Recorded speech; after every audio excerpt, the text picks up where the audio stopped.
Alrighty. Been a long time. Been a long time since I've streamed. But, you know, hey, welcome everybody. Hope you're all having a nice day. Good afternoon. Decided not to wear headphones today, so if the music gets a little wonky, wacky, I think wacky is what I was going for. Wacky and janky. Yeah, no, just let me know. Just say something in the comments. Anyways, today we're going to be going through all of the Strixhaven cards. There's a lot of them, don't get me wrong. We're not going to be diving into all of them, as some of them are just 2 mana 1/4 common spirit warriors, right? And spirit soldiers, sorry, whatever. And that just doesn't really need a whole lot of explaining. It's very basic. But good morning, Johan and Isaac. Hope you're having good ones. So yeah, without further ado, let's go ahead and dive in. I may get a little bit into deck building today. For those of you who haven't heard, we're no longer doing pre-release events. Not just me here on the channel, just in general, Wizards has decided to no longer do that. So, you know, tomorrow we're just gonna have the day off, which is, you know, cool with me, but no pre-release for you, the viewers. So I do apologize for that, and you know, we'll build the decks that we can and test out decks that we can come what is it, Thursday that it releases on Arena? Thursday, Friday, something like that. Anyways, without further ado, ladies and gentlemen, Strixhaven. So first up we have, and I'm gonna do it in this format as long as y'all can read the cards, you know. then we're good to go. If not, let me know, and I'll, I can always pull it up large, and we can dive into reading it together. But I think for the large majority, we're just gonna keep them tiny, so that way I can really bullet through all of them. After all, there are 382 cards, give or take. Anyways, Academic Probation, 2 mana sorcery, and this is a lesson. The thing with lessons is there's another mechanic which allows you to pull lessons, I believe, from outside of the game into your hand, or essentially from your sideboard into your hand. So you want to keep an eye on lessons that you can potentially pull from sideboard and become advantageous in given scenarios, because that's for a large degree where you're going to be playing them. Of course, you can play them in your main deck as per the norm, but they get their value from that. Anyways, 2 mana sorcery, choose one. Choose a non-land card name. Opponents can't cast spells with the chosen name until your next turn. Obviously, this is pretty good if you're trying to stop counter magic. Just name negate or whatever, although that's a little tricky, as your opponent could have whatever for counter magic. Ultimately, this is going to be per game basis, right? If your opponent is looking like they're going towards a Yugen or whatever, then try to curve that or whatever. Obviously, you're trying to counter whatever they're trying to play. Furthermore, you can choose target non-land permanent until your next turn and can't attack or block or activate its activated abilities, which means planeswalkers can't do their stuff, creatures can't do their stuff for at least one turn. Again, this is a lesson, so you'll be pulling it from your sideboard and using it when you're like, oh crap, I really need that not to happen come next turn, right? So it's a sort of last-ditch effort. Although it only costing 2 mana, control decks, they got a lot of power in this set. I'm not going to lie to everybody. It's looking like Teamer is about to be back strong. Maybe Bont is going to be back really strong. It's all the life game sort of stuff.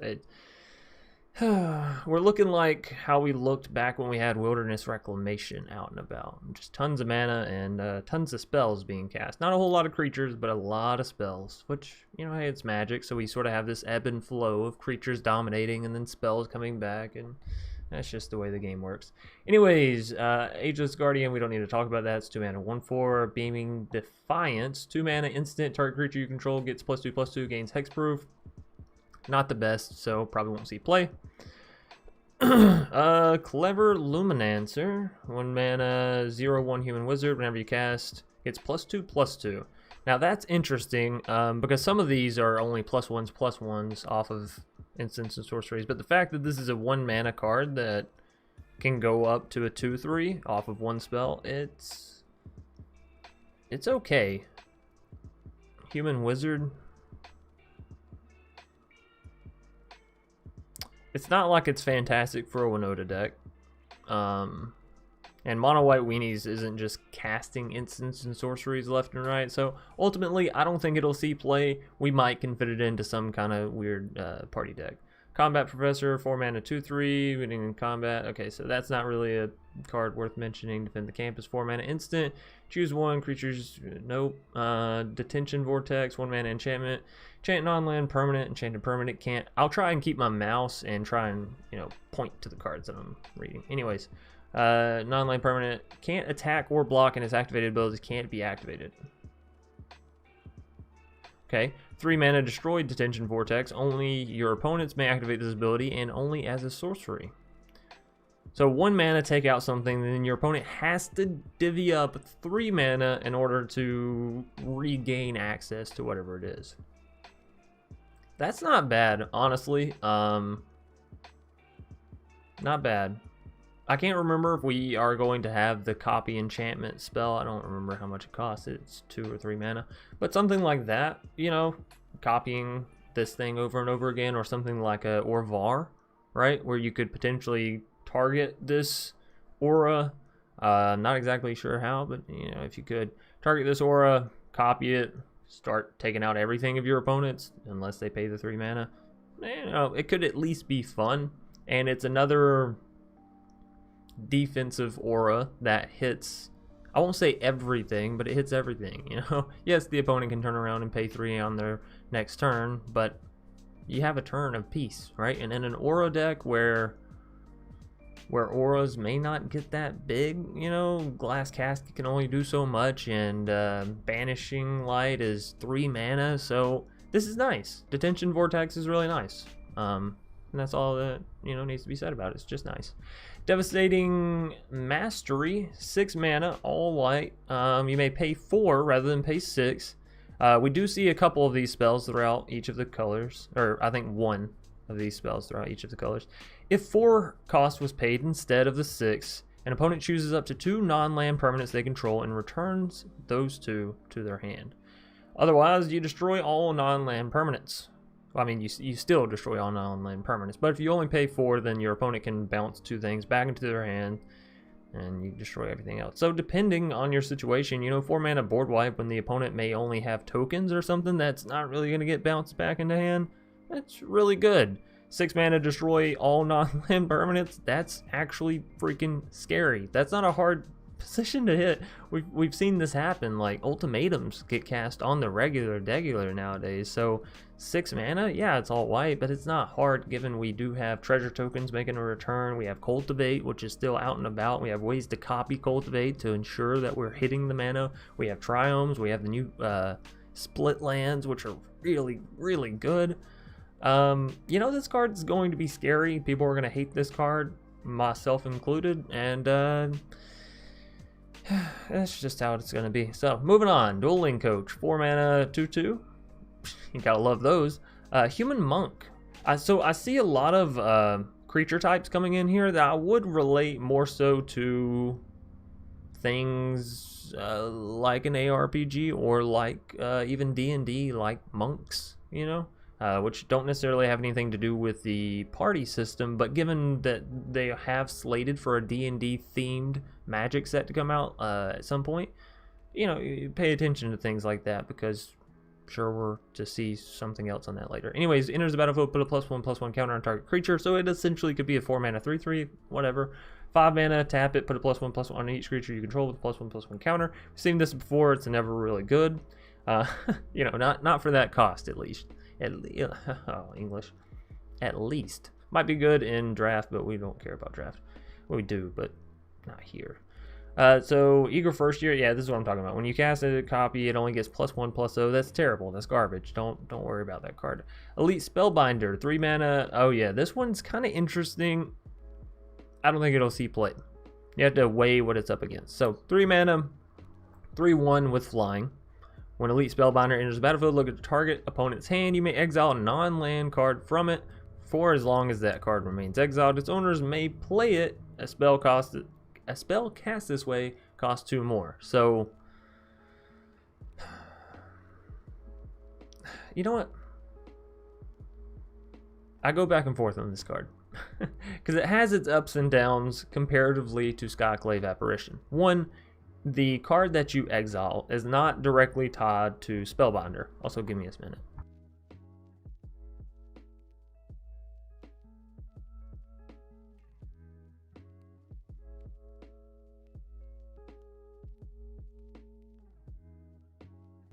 Gotta stay hydrated.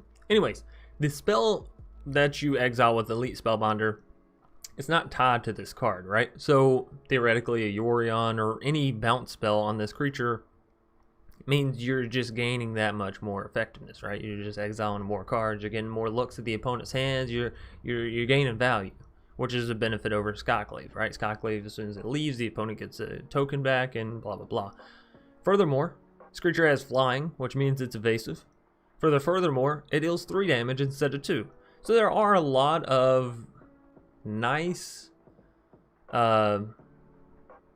benefits to this card over Skyclave, you know, for lack of better words, because my mind just went blank.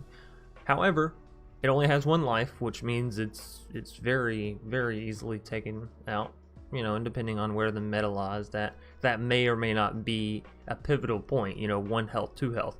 Usually 2 to 3 is a pivotal point, and 3 to 4 can be a pivotal point. 1 to 2, sometimes it's not really a big difference. So the fact that Skyclave has 2 life and this thing has 1 life, it might not matter, you know, a single flip. We'll have to see. I think it could be alright. It'll just depend on where it lands. Anyways, expel 3 mana, exile target tapped creature. You know, for the fact that this is a common, that's good. That's a good common removal. That's solid. 3 mana. 1 mana, put a +1/+1 counter on target creature, and learn. This is the first time I think that we've had learn come up, so let me explain this real quick. Y'all remember lessons? I'm sure you do. I haven't been that long since I talked about it. You may reveal a lesson card you own from outside the game, aka your sideboard, and put it into your hand, or discard a card and draw a card. You know, discard and then you draw. So this is where lessons sort of come into play, and this is, you know, it's not the world's most changing mechanic or most complicated mechanic, but I think it is a nice one, and it's a sort of subtle one that will have a larger impact than what is initially warranted, I think, because this is what's going to allow control decks to really just bullet in, right? Being able to pull stuff out of your sideboard. We've seen it with Fae Wishes. It's incredibly strong. So while I don't think this is that good, 1 mana learn ability, that might be worth it. I don't think we have another 1 mana learn. I could be completely wrong. It could be on a creature ability or something like that. But yeah, 1 mana learn is pretty good. The +1/+1 counter on target creature, that may or may not prove to be valuable, but especially since it's a common, you know, gives everybody a little chance to interact with it. Leona Lightscrap, 2 mana 2/2. Whenever you cast or copy and sorcery, creatures you control get +1/+1 until end of turn. Again, this is like, it's trying to exist in a deck that doesn't exist. Mono White Weenies isn't like rattling off instants and sorceries, and well, we haven't seen a feather deck. I don't know if y'all remember that. Hey, what's up, Doug? We haven't seen a feather deck. Feather the Redeemed, it was a Boros card that allowed you to essentially keep your instants and sorceries in hand, keep them churning out. So things like that, you know, maybe in Historic, this could be good with that. As far as Standard goes, I don't know that we really have a deck that warrants this as of right now. We just don't have enough card draw / ways to keep cards in our hand for that low, while also getting creatures down, while also, you know, bulleting out the damage. So we might see a deck with it, but I don't think it'll be this set, and I don't think it'll be that good, unless it's like playing on the fact that it's a cleric, right? Maybe then. Anyways, Mavinda, Student's Advocate. I really like this card. I just like the drawing of it. It just looks cool. 3 mana 2/3 flying, 0 cost. This is interesting and could be pretty annoying. You may cast target instant or sorcery card from your graveyard this turn. If that spell doesn't target a creature you control, it costs 8 more to cast, blah blah blah. Now this is where the Lightscrap and this whole, you know, new deck that I'm talking about may exist. I doubt it, but this is where it may exist. If it doesn't target your creature, it costs 8 more to cast. If that spell would be put into your graveyard, exile it instead. Activate only once each turn. So what this essentially says, pay 0, you can cast a spell from your graveyard that targets a creature that you control. Any spell, any creature you control, any instant or sorcery, at least I should say, in your graveyard. So you can cast your 1 mana Fight as 1, right, which gives a human and a non-human indestructible.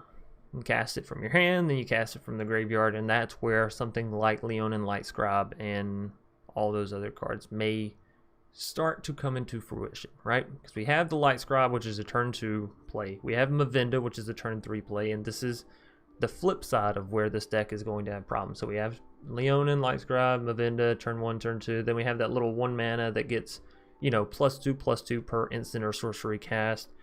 All those cards are really good, but the problem with that is if you play down a 1 mana creature on turn 1, right, that relies on casting instants and sorceries, then on turn 2 you use your 2 mana to play down another creature that relies on casting instants and sorceries, and you didn't really cast an instant or sorcery, so that creature you had on turn 1 is still a 0/1. Now turn 3, you play down another creature that is dependent on you casting instants or sorceries, and you still haven't cast any instants or sorceries. Those first 2 creatures that you play down, and even now into the third one, is completely useless. You know, and if your opponent went first, they're coming back turn 4, they're just going to board wipe you. So while I would love for it to be a deck, it's just not. It's just too slow. It just doesn't make enough sense, right? You can't cast creatures and spells and all that all at once within the first few turns. So we'll try it. We'll more than likely try it. It is a mythic, so I certainly don't recommend picking up this card unless somebody just makes a complete and utter breakthrough and it just goes out the wazoo. But I really don't think it's going to exist.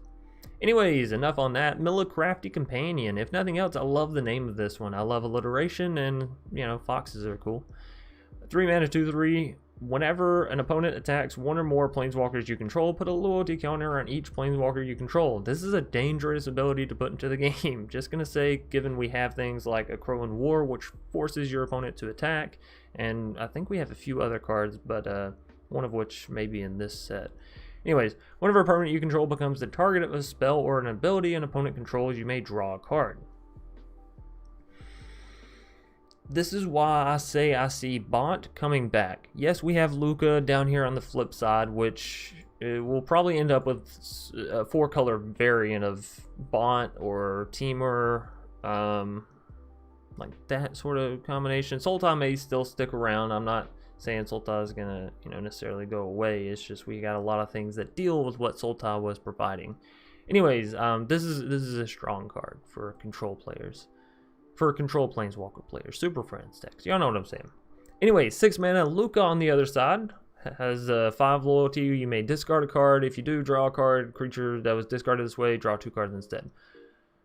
Not going to be too big of a deal, I don't think, unless you're specifically trying to build around Milla and Luca and like go in on this Boros combo, which I don't think is going to be the best benefit of this card. But again, you know, it will end up creating its own deck, which is fun. Cool. -2, return target creature card from your graveyard to the battlefield. It gains haste. Exile it at the beginning of your next turn, like next upkeep, whatever. This is pretty big. This is where control players can just pull back their Dream Trawler or whatever the heck they need that you may have dealt with previously or they may have discarded for whatever reason, and then just get the immediate benefits. Could be a creature with trample, right? Anyways, lastly, you get an emblem. Whenever a creature enters the battlefield under your control, it deals damage equal to its power to any target. Obviously, that is a game-winning sort of emblem, as that's like Terror to the Peaks, except you can't remove it because it's an emblem, so... I think Strixhaven is kind of weak. Ooh. Yeah, I mean, a lot of the times the set's strengths get tied to the creature's strengths, if you understand what I'm saying. So like if the creatures are strong, then the set gets labeled as strong and vice versa. But what I think this set brings a lot of, and what I think people will get annoyed a lot of with this set, is the control.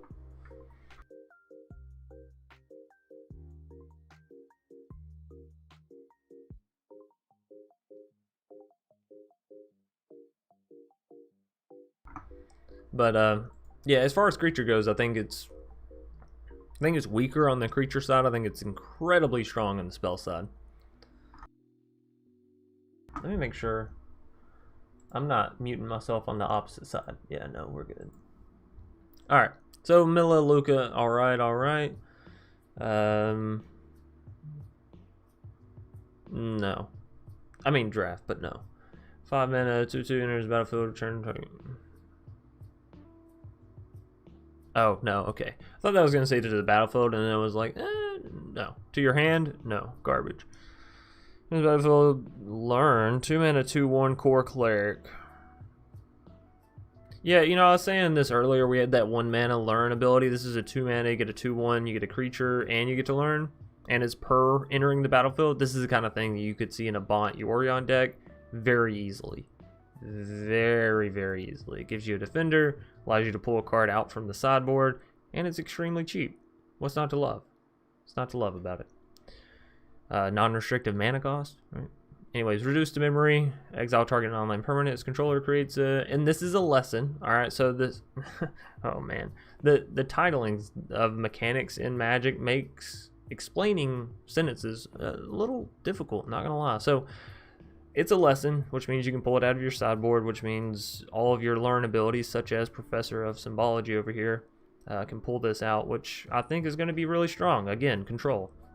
Exile target non-land permanent, you just take out your opponent's biggest thing. Take out their Yugen, you take out their Vorinclex, you take out their, you know, whatever, their big squid thing, your best to see god. Do they get a 3/2 on the flip side? Sure, but that 3/2 is like, it's so easily dealable. You know, Blood Chief's Thirst, Unsummon. There's like, although Unsummon is strictly a best of one thing, you get what I'm saying. There's a tons of ways to deal with the little 3/2 token as compared to big ol' Yuget, right? So things like this, lessons like this, these are the ones they're gonna kick us when we're down. They're the ones that we're gonna really end up hating. Secret Rendezvous. I don't know why I said that weird. 3 mana. You and target opponent each draw 3 cards. Sort of a commander card, but you know, you and the opponent draw 3 cards. It is, I mean, it's exactly what it says. 3 mana, 2/3. Exile Selfless Glyph Weaver. Creatures you control gain indestructible until end of turn. It's not bad at a 3 mana drop slot. Given it gives all of your creatures indestructible. We do still have a heavy exile though in standard. And we have even more ways now to copy that exile rather than just dual cast, so you know, what's on the flip side of this? Deadly Vanity, 8 mana. Wow, that's a little hard for even me to read. I hope y'all can read that. Choose a creature or planeswalker, then destroy all other creatures and planeswalkers. 8 mana. That's a little expensive given rogues aren't going anywhere. The set isn't going to like abolish rogues, so it's just too efficient, too cheap, right? So it's a little dangerous to rely on something like this. I think this is good. I think this is a little expensive, and I don't know in which scenario. Maybe in some weird Orzhov Aristocrats Planeswalker, in some weird specific brew, both sides of this may be playable. But I think for the large majority, this isn't the kind of flip side card where you're like, oh yeah, you know, I never know which side I'm gonna play. It's like you should pretty much always only play one side of that card and be aiming to only play one side of that card, right? And it should be the first side. Semester's End, 4 mana instant. Exile any number of target creatures and or planeswalkers you control. At the beginning of the next end step, return each of them to the battlefield under its owner's control. That's it's a key piece there. So, you know, we had the whole Thassa thing. Anyway, each of them enters the battlefield with an additional +1/+1 counter if it's a creature and an additional loyalty counter if it's a planeswalker. So this is a 4 mana instant speed Yorion effect.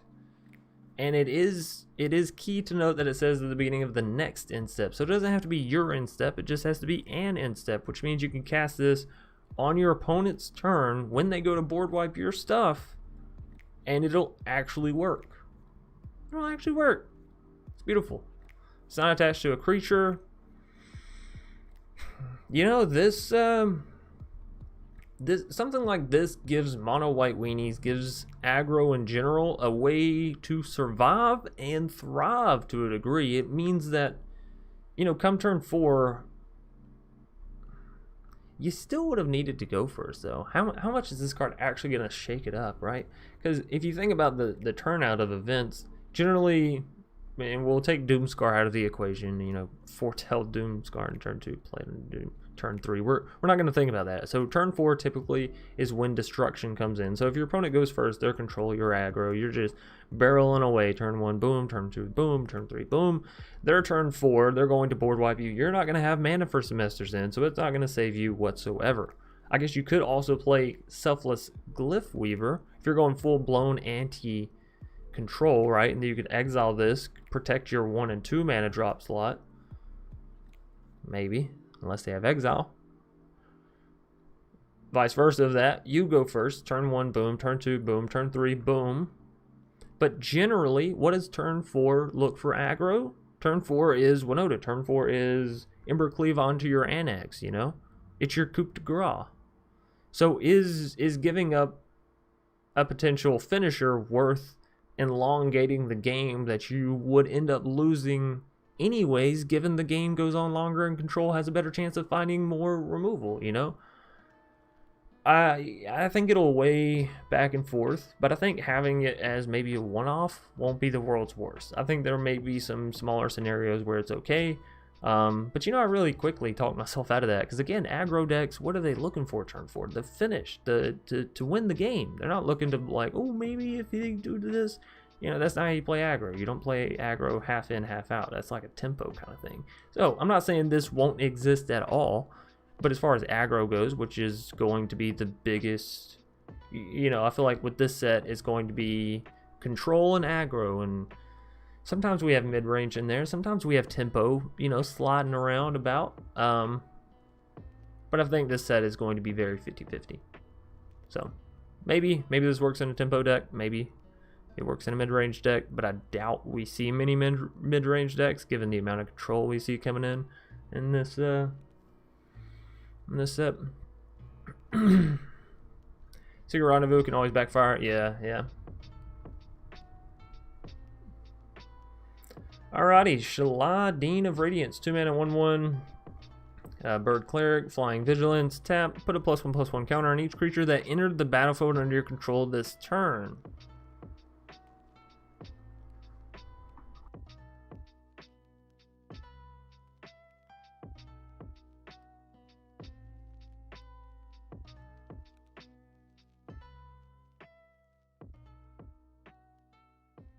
It's okay.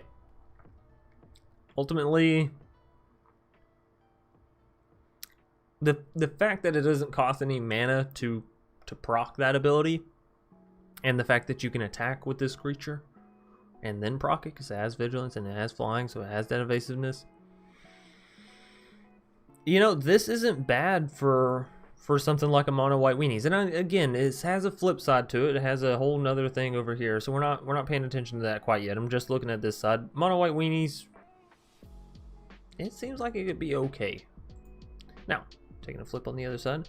Embros, Dean of Shadows, 4-mana 4/4, put a +1 on another target creature, then deals 2 damage on that creature, or to that creature. Okay, so put a +1/+1, and as long as you got more than 2 life, you should be alright. Whenever a creature you control with a +1/+1 counter on it dies, draw a card.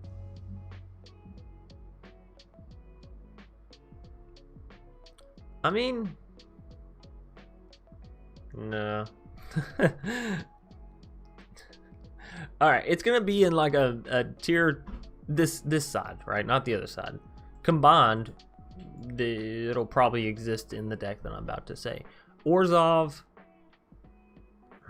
aggro mid-rangey clerics, right? I see the human warlock, and this is another thing that I was saying with the D&D references. We have warlock, we have monk.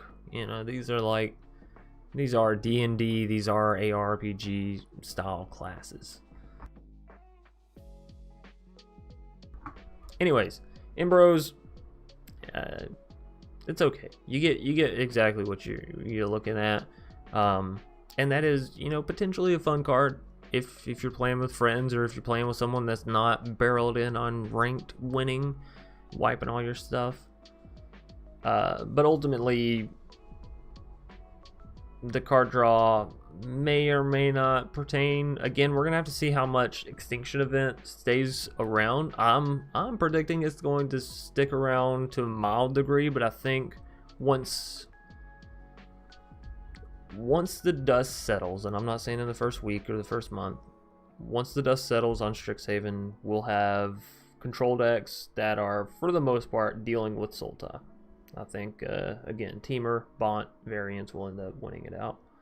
And ultimately, I think they'll be the best route to go in general. So looking at that, if we're judging based off that, judging after the dust settles, this will be okay. You can probably get away with it in ranked and maybe win a game here or there, maybe get to platinum. It'll be okay. Should you waste a wild card on it? Only if you're absolutely nuts about clerics. And, you know, that style. Show of Confidence, 2-mana instant. When you cast this spell, copy it for each other instant and sorcery spell you've cast this turn. You may choose new targets for the copies. Oh my goodness. I actually need to make a note on this, because this card is going to allow for things to happen, at least I think, that are just ridiculous. Put a +1/+1 counter on target creature. It gains vigilance until end of turn. That's not actually what's important. What's important is the whole first bit of this. When you cast this spell, copy it for each other instant or sorcery spell cast this turn. and I'm not saying this is going to be a serious deck, but it's going to be a seriously fun deck. We have a lot of cards that are, what are they actually called? Magecraft? Is that the mechanic? Yeah, Magecraft. Whenever you cast or copy an instant or sorcery, you know, activate X ability, do X thing. So having a spell like this, where you get to copy itself for X number of times based on the number of instant and sorceries, is insane, because you can copy this spell, which means it'll cast itself and it'll copy itself for all the previous cards, and then the copy of itself will cast itself and copy itself per each cast and copy. No, just for each other cast. Sorry, not for each other copy. For each other cast of this spell. Does that make sense? Man, this is going to be confusing. I may have overblown this card a little bit. Maybe it's not going to be that good. I really need to read up on casting and copying, where the fine line differs in Magic. If anybody actually has a link to that, to the rulings on that, because I don't know, trying to find Magic rulings is like basically becoming a lawyer. Let me know, because I'm interested to know if this card is actually going to blow some stuff up, you know, blow it out of the water with Magecraft, or if I'm just sort of blowing smoke up all your asses. Either way, voice crack. Either way, it is a uncommon, so we won't lose too much whenever we do go to explore. Sparring Regime, 3 mana enchantment, enters battlefield, learn. That's okay. You know, given we have things like Yorion, we can bounce this, re-enter it, and relearn. Whenever you attack, put a +1/+1 counter on target attacking creature and untap it. Ooh. Well, I'm not gonna lie, that's pretty good, and the fact that you can untap creatures is really good. But it's 3 mana. I don't know how I feel about that. Don't know how I feel about that. I would wait on this card. If you're like looking at which cards to craft, I would wait on this. It just seems a little expensive for its ability. Don't get me wrong, if this was 2 mana it would be busted. But I think it may be too slow for 3 mana. If you play it, I think it'll be like as a one-off, in which case you can just wait till you pull it out of a pack or something like that, right? Star Pupil. I think this card is a secret pog. Not secret, just, you know, common. Whatever. Star Pupil enters the battlefield with a +1/+1 counter on it, so it's a 1 mana 1/1. Seemingly fine. When it dies, put its counters on target creature you control, and that's where the beauty of this card lies. It's a 1 mana 1/1, so you're not sinking a whole lot into it. It does its job in mono white weenies of being a body you can build up, right? Furthermore, when it dies, you're not losing its value, so to speak. You're losing a number on the board. You're losing a creature. But as long as you have something like a Seasoned Hollowblade, which is already very common in you know, mono white weenies, or you have a Selfless Savior to protect another different creature that you know, there may be a board wipe, you can only save one, don't save the Star Pupil, save another creature, but all the power of the Star Pupil will now go to that other creature that you are saving. You know, and it's a wizard. So, alright, take that last sentence out. It's a wizard part. All the other stuff, mono white weenies, is going to be fantastic. It's a wizard part means we can probably work this way into some weird... What I'm seeing formed, or forming, I guess, is a mono white party deck to a degree, to a variance. I think we're going to be able to have a lot more party decks existing with this set. So, it's nice. We got a lot of wizards and clerics coming, which is nice. Stonebinder's Familiar, 1 mana 1/1. Whenever 1 or more cards are put into exile during your turn, put a +1/+1 counter on Stonebinder's Familiar. This ability triggers only once each turn. 1 or more cards are put into exile during your turn. Ooh.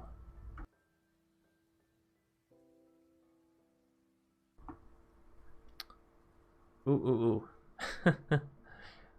This card is going to be what I'll call a wild card, because I'm not the smartest Magic player, obviously. So there are some potentials with this which are incredible. Whenever 1 or more cards are put into exile during your turn, hello, Yorion. We just looked at another 4 mana card that allows you to exile all of your cards until the next end step. So again, you could build this pup up really, really big, and it would be in a deck that, well, you're already wanting to do all that stuff, right? And so to the side of that, you would just sort of get a big 4/4 1 mana card out of it, which is insane. Now, again, I think this card and Semester's End, is that the right one? Yeah.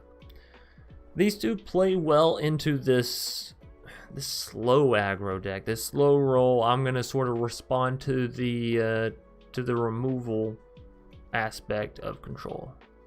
I don't know that they will allow a mid-rangey aggro deck to exist within this meta, but if it were going to, this is how it's going to happen, ladies and gentlemen. Stonebinders and, you know, something like Semester's End or Yorion, something to sort of build up this pooch while saving your other stuff, so you could always build up this pooch while also gaining value on the flip side in case you don't need it as a defensive. You could still use it offensively, right? Cards like that are always the most valuable. Stonerise Spirit. No, not good. Strict Proctor. 2 mana 1/3. Whenever a permanent entering the battlefield causes a triggered ability, to trigger counter that ability unless its controller pays too. You know, we've seen a lot of this style cards before. We'll see. We'll see how it does. It'll depend on the meta. Study Break. 2 mana. Tap up to 2 target creatures and learn. Instant speed. Ooh. Ooh. That is really good. It's feeling like Bont Fog is coming back, right? Where it's just like you're gonna keep your opponent not doing stuff until you can do something minimalistically. Thunderous Orator, 2 mana vigilance or attacks. It gains flying if you control a creature with flying. The same is true for First Strike, Double Strike, Death Touch, Indestructible, Life Link, Menace, and Trample. Oh my goodness, I like this card. Thunderous Orator. So it essentially gains the highlighted abilities. I don't know what the keywords ability. I don't know what it's called. Of similar creatures that are attacking. So flying, blah blah blah blah blah. That's interesting. That's something that could actually be very useful in either a party deck or just a general aggro deck. Is well, giving it flying indestructible is really strong. Giving it double strike when another creature has an Ember Cleave, right? It's for the small times that it'll matter. When your Seasoned Hollow Blade is, you know, swinging in, and then you want to give both of them indestructible. It's really good when you have creature with double strike. Like I said, really good. Anyways, that's going to do it for all of our white cards today, and we're going to have to probably pick up speed. That took us 45 minutes to get through. I hope you're all enjoying, but I can't spend that long in each section. Well, it'll take all day. Arcane Subtraction, target creatures -4, -0. Not nearly as good as some of the other learn abilities, and this will probably be one that just doesn't get played, which is fine. You gotta have cards that don't get played. Archmage Emeritus? Emeritus? I don't know. Emeritus? Maybe it's Emeritus. Archmage Emeritus. I like that. 4 mana, 2/2. Whenever you cast or copy an instant or sorcery spell, draw a card. Oh my goodness. This is the kind of stuff that I'm talking about, like breaking the game almost. So it is 4 mana, which is expensive to get down and be able to protect. That makes sense. But when it does, it should theoretically you just win, right? You just cast a card, find another card to make sure that the opponent can't counter it, or make sure you can copy it, or make sure, you know, whatever. So 4 mana, it's such a good pivotal point for this card. 3, I would say, absolutely goes in every deck, and it is amazing. 4 for a 2/2, we'll have to see. I really like it, and I think within a Teamer or Bont style fog, you know, just get big with mana and stuff, I think it'll be great. I think it will not come down on turn 4 unless we're talking about a ramp deck that managed to hit like 2 Cultivates or something like that. You know, whatever ramp style ends up forming, because there's always going to be a formulated path, so to speak, a best, if you will. Then we'll see this come down when you got about 6 mana, maybe 7 mana, right? So you can cast your counter spell and then maybe draw into another one or find another one some way. But yeah, things like this that allow you to restock off of things that you would do naturally anyways, and they don't have some quirky here or there kind of thing. Really good, really strong, really busted. Befuddler, it's a frog wizard. It's not going to be that good. Bury in books. I think this will be a common that gets looked over, but English. It is actually pretty good. Instant speed, 5 mana. This spell costs 2 less to cast if it targets an attacking creature, which is pretty much the only time that this is going to be cast. Let's be real. Put target creature into its owner's library, second from the top. So, a couple of things this does. One, it negates however much damage your opponent's going to be currently dealing towards you, which is fantastic, right? And again, we're talking about casting this for 3 mana. So let's not look at it as a 5 mana. Let's look at it as a 3 mana, and you're only ever going to cast it when your opponent's attacking you with a creature, okay? Now, 3 mana, put it second from the top. Not only are you stopping the attack, you're resetting the value, so they have to recast it. If it's a small creature, if it's mid-game, if it's late game, and you're tucking...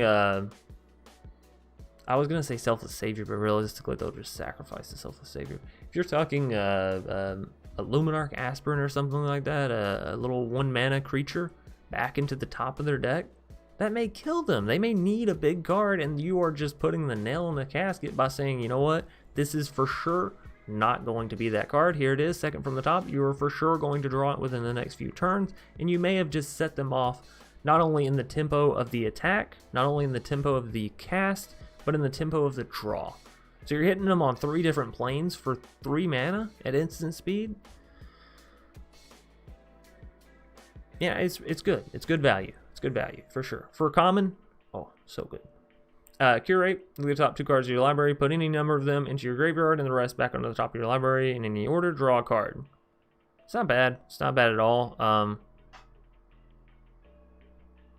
It's common, so it'll be in the decks that it needs to be in, and that's all that needs to be said about it. It's not the world's most powerful 2 mana draw card, but it does give you this sort of scry-like ability where you can just immediately get rid of 2, right? Divide by 0, 3 mana instant speed, return target spell or permanent with mana value 1 or greater to its owner's hand. Learn.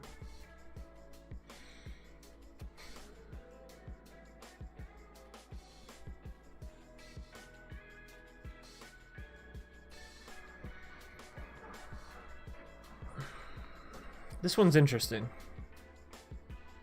Ultimatum decks are going away, I think.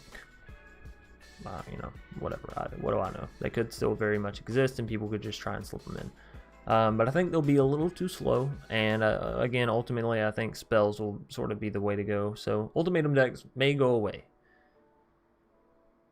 This is sort of designed at those spells. Turn target spell with mana value 1 or greater. Like 0 mana spells don't really exist outside of Tormod's Crypt or somebody trying to do Tybalt's Trickery. They just don't happen. So ultimately, you're just trying to slow the tempo of an ultimatum on your opponent's turn, and then you're gonna learn. You're gonna find whatever lesson card you need, be it counter magic or whatever. I'm sure there's counter lessons out there. I may be wrong on that, but you're gonna find the lesson card that essentially deals with the spell that you just returned to the opponent's hand. For an uncommon in a control deck, I think it's fine. Do I think it'll end up making the final cut in the Teamer Bont control deck I keep talking about? No, maybe. It's the learn ability that gets me, because it's such a strong ability, and it's not the fact that you're going to need it on every single card in your deck, but you're going to need it splashed in there in the here's and there's, and it'll end up being the best cards that have learn attached to them that end up getting played, if that makes sense. Like, we had that 2 mana creature that allows you to learn. I think that's better than this. It's 2 mana and it allows you to learn, you know, and it gives you a creature as well. So I don't know. Even in a control deck, I think that is better than this. Anyways, Dream Strix, I really don't understand why this card is a rare. I don't understand it whatsoever. Somebody could clue me in and be like, hey, Jance, this is, you know, the hidden value of this card. This is why this card is so good. That'd be great. Dream Strix, 3 mana, 3/2, flying bird illusion. When it becomes the target of a spell, sacrifice it. your spells, the opponent's spells, you just sacrifice. When it dies, learn. And that's it. When it dies, you learn. Not when it gets exiled, not when it leaves the battlefield, when it dies. This may be one of the worst rares I've seen in a while. Yes, it's evasive. It does okay damage, you know, 3. It's alright. It's like a 7-turn timer if the opponent does nothing for 7 turns. Sure. But come on. I don't know if this is a joke or what. Seems bad. Seems like a joke. Seems like a bad joke. Frost Trickster, 3-mana 2/2. Whenever it enters the battlefield, tap target creature an opponent controls. That creature doesn't untap during its opponent's controllers during your opponent's next turn. 3 mana for a 2/2. Then it has that ability. Not horrible, honestly. Not horrible at all. We've seen this before with way back with Merfolk. Really enjoyed that card. Anyways, you know, may see it in a budgety sort of Yorion deck. Ingenious Mastery, X, 3 mana. On the flip side, you may pay 3 rather than pay the spell's mana cost. Okay, so this is a blue version of what we saw previously. If 3 cost was paid instead of the X and then 3, you draw 3 cards, and the opponent creates 2 treasure tokens, and they scry 2. Well, that's probably not worth it unless you are literally on the like last leg of the battle, and you're like, dear God, if I don't find this card, I will lose. But even still, it's sorcery, so it's you know, it's gonna be hard to ensure that that happens. Anyways, if that cost wasn't paid, you draw. If that cost wasn't paid, you draw X cards. That's horrible. That's so bad. That's so bad. Unless you're planning on. Okay, hold on. Because we just saw a card in white that only was 6 mana, destroy all non-land permanents, right? So if you were to cast this for 3, find that card, and then cast that before your opponent really gets a turn, all they essentially gained was scry 2, you wiped their board, and you drew 3 cards for 3 mana.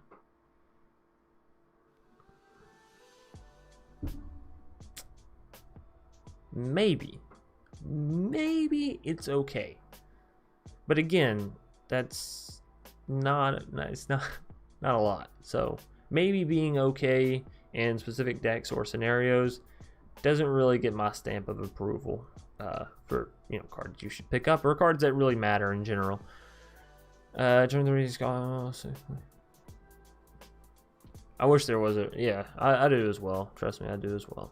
They're a lot of stress, but they're fun. They're the good kind of stress. They're the fun kind of stress. Anyways, jidasi, I don't know. Oracle of Arcavios, 8 mana, 5/5. Discard a card. Return this card to its owner's hand. So we've seen this before in Fae. Obviously, it's not as cheap as Fae because it's 8 mana instead of 2 mana. So you really be sure you want to return this when you do. Furthermore, it has Magecraft ability. Oh boy. Whenever you cast or copy an instant or sorcery spell, reveal the top card of your library. If it's a non-land card, you may cast it by paying 1 rather than paying its mana cost. If it's a land, put it onto the battlefield. If it's a non-land card, you may pay 1 rather than paying its mana cost. This is kind of why I say Bont and that kind of stuff is going to reign supreme, and this is why I say Sultai or the ultimatums necessarily aren't going to be as prevalent. That's insane. Yes, it's 8 mana, but again, 8 mana is not a difficult thing to get to. Now, the one thing that is very, very nice about the ultimatums that is not prevalent in this card, and you know, this is why ultimatums may still exist, to grab this card, right? Because if you can use a Sultai, if you can use a Sultai ultimatum to grab this card, then obviously getting it down for free while also getting something else on the side is just nice. But yeah, being able to pay 1 and just cast more stuff and being able to ramp into this is the kind of thing you grow to fear in Magic. Now, on the flip side, I don't know where this card will be effective. I don't know how. I feel like it will, but I don't know. 4 mana, you may put any number of land cards from your hand onto the battlefield. Then, if you control 8 or more land, you may discard a card. If you do, return Journey to the Oracle to its owner's hand. So the first part of this, you may put any number of land cards from your hand onto the battlefield. That's pretty good. And if it were, you know, 2 mana, maybe 3 mana, I would be like, well, yeah, that's cool. That's cool. But the fact that it's 4 mana, I just don't see a scenario where you're like, let me put all these lands in my hand and then put them on the battlefield. But maybe, you know, maybe with the Journey and the Jidasi and the Archmage, maybe you have something here in Bont where you're just drawing cards out the wazoo, and sometimes you just need to unload them with Journey to the Oracle. Now, if I remember correctly, we haven't seen it yet, but if I remember correctly, there's a card within Strixhaven that allows you to untap all of your lands, which is insane, and I do think it's costly, and unfortunately, I think it's in in black. I think it's in Swamp Color theme, which is, you know, maybe Sultai does stick around simply because of that. The ability to untap all of your lands, like we've seen it in Reclamation. It's fantastic. It's fantastic. Honestly, it'll probably end up being a 4-color deck. It'll either be Temur Splash Black, Temur Splash White, Bont Splash Black, Sultai Splash Red, Sultai Splash White. Look for those decks for your top contenders, ladies and gentlemen. Kelpie God, 3 mana, 2/2, untap another target permanent you control. And you have to tap this, of course. Or tap target permanent, activate only if you control 8 or more lands. So untap another target permanent you control when you tap this card. Or you can tap a permanent your opponent controls. Or, you know, tap one of your own permanents. I don't know why you would do that. So it's okay. You know, it's cool. It's fun. It's whatever. Mentor's Guidance. 3 mana sorcery. When you cast a spell, copy it. If you control a Planeswalker, Cleric, Druid, Shaman, Warlock, or Wizard. Scry 1, then draw a card. 3 mana, scry 2, draw 2. Right? Because this, you have to assume if you're playing this, you're going to be checking one of those boxes. Otherwise, what the hell are you doing? Planeswalker, Cleric, Druid, Warlock, or Wizard. It's the Wizard that's going to be nice.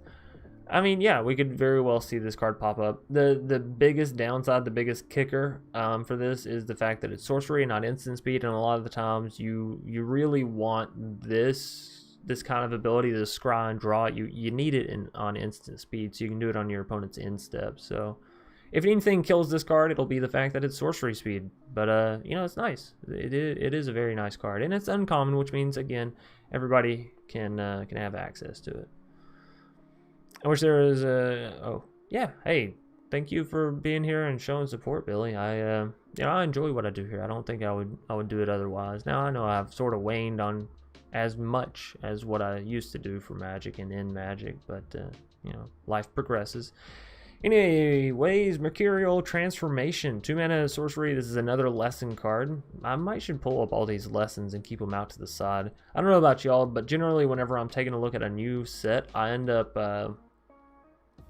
like spiderwebbing it, basically, right? Which mechanics work with which cards, which new cards work with which old cards, which, you know, interesting cards have I not played in a while that I may want to revisit on this new set. So everything ends up getting this super weird connection, and, well, lessons and all this stuff is, of course, going to add a whole layer of complication to that. Anyways, until end of turn, target non-land permanent loses all abilities. Target non-land permanent. Wow. And becomes your choice of a blue frog creature with base power and toughness 1/1, or a blue octopus creature with base power and toughness 4/4. Loses all abilities, but it doesn't lose its type, right? I know it becomes a frog, but is it no longer what it was before, or is it just a frog in addition? Probably no longer what it was before. It's only for the single turn. This is really strong. This is really strong. Incredibly strong. Okay. What this does is it allows you to turn your opponent's Ugins, their Great Hinges, their whatever, into a creature, and then deal with it.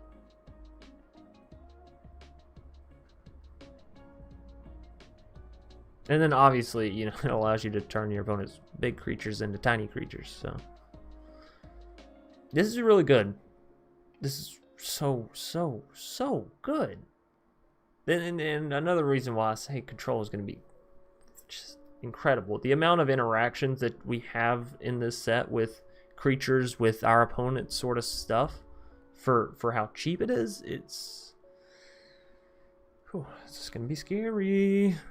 Y'all ready for 45-minute matches? Because that's what's about to happen. I'll guarantee you within the first tournament, we have a match that goes damn near an hour if we have this kind of stuff going on. Multiple choice. I like that. I really love the design of this card, and I wish we had more. If X is 1, scry 1, then draw a card. If X is 2, you may choose a player. They return a creature they control to its owner's hand. So they do get a pick, but again, you're still making them bounce something. So if they only have 1 or, you know, a few creatures, then it could be really effective. If X is 3, create a 4/4 blue and red elemental creature token. And if X is 4 or more, don't ask me why it would be more than 4, given for 4 you can do everything you want. If X is 4 or more, do all of the above. So it's like a multiple choice answer on a test. I get it. It's a cute little reference, but in all reality, as far as a design mechanic for a card style, this is beautiful. X1 do this, X2 do this, X3 do, like that is so interesting and so valuable as far as, well, playing in your deck, right? Having a multitude of options is always valuable. So I like this card. I'll probably try and play it. I'm not going to say it's going to be head over heels and everyone should, but I definitely think it earns its merit in a lot of my decks, at least as a 2-off. If it was instant, yeah, this would be a lot better if it was instant. But the reason why it doesn't matter as much for it not being instant is the fact that it's a lesson. So you can always learn on your turn, grab this card, deal with your opponent's stuff, or, you know, cast this card, deal with your opponent's stuff, and then cast a card that is going to be dealing with it. It just means that you could essentially deal with, it's another route of dealing with whatever your opponent may throw at you for around 5 to 6 mana efficiently, right? Because you have your learn ability, you'll have your learn ability, which will allow you to find this card. You'll cast this card, which costs 2, and then you'll have to remove, you know, the little 1/1 frog. So around 5 to 6 mana essentially to use the effectiveness of this, which is not that bad, given that you can also use this on the drop of a dime without having to worry about learning it into your hand later. If you just drop something that says learn and you're like, you know what, I may use this later, let me go ahead and grab it. So I do agree. I think it would be miles better at instant speed. But I think as a card to just throw in your sideboard and be like, well, yeah, you know, now I can deal with the Yugen, I think it'll be still so good. Multiple choice, yeah, we went over that. It's good. Pop quiz, 3 mana instant speed, draw a card and learn. I know what I said about the learn mechanic just recently, and I know what I said about draw. It needs to be instant speed, but I mean, unless this ends up being one of the only instant speed ways to learn, I don't think it'll be that good. Drawing 1 card for 3 mana, not worth it. Not when there may be other learn abilities in instant speed. If this is the only way you can learn on your opponent's turn, then sure, but I doubt it. Reject, counter target creature, planeswalker spell unless its controller pays 3. If I exile, okay, we've seen those spells before, they're okay. Exile target artifact or creature, its controller creates a 4/4. Artifact or creature, its controller creates a 4/4 blue and red elemental. So this is interesting, and again, not in the main scheme of things, but I think this will be interesting if we do an is it tokens spells matter deck. Does that make sense?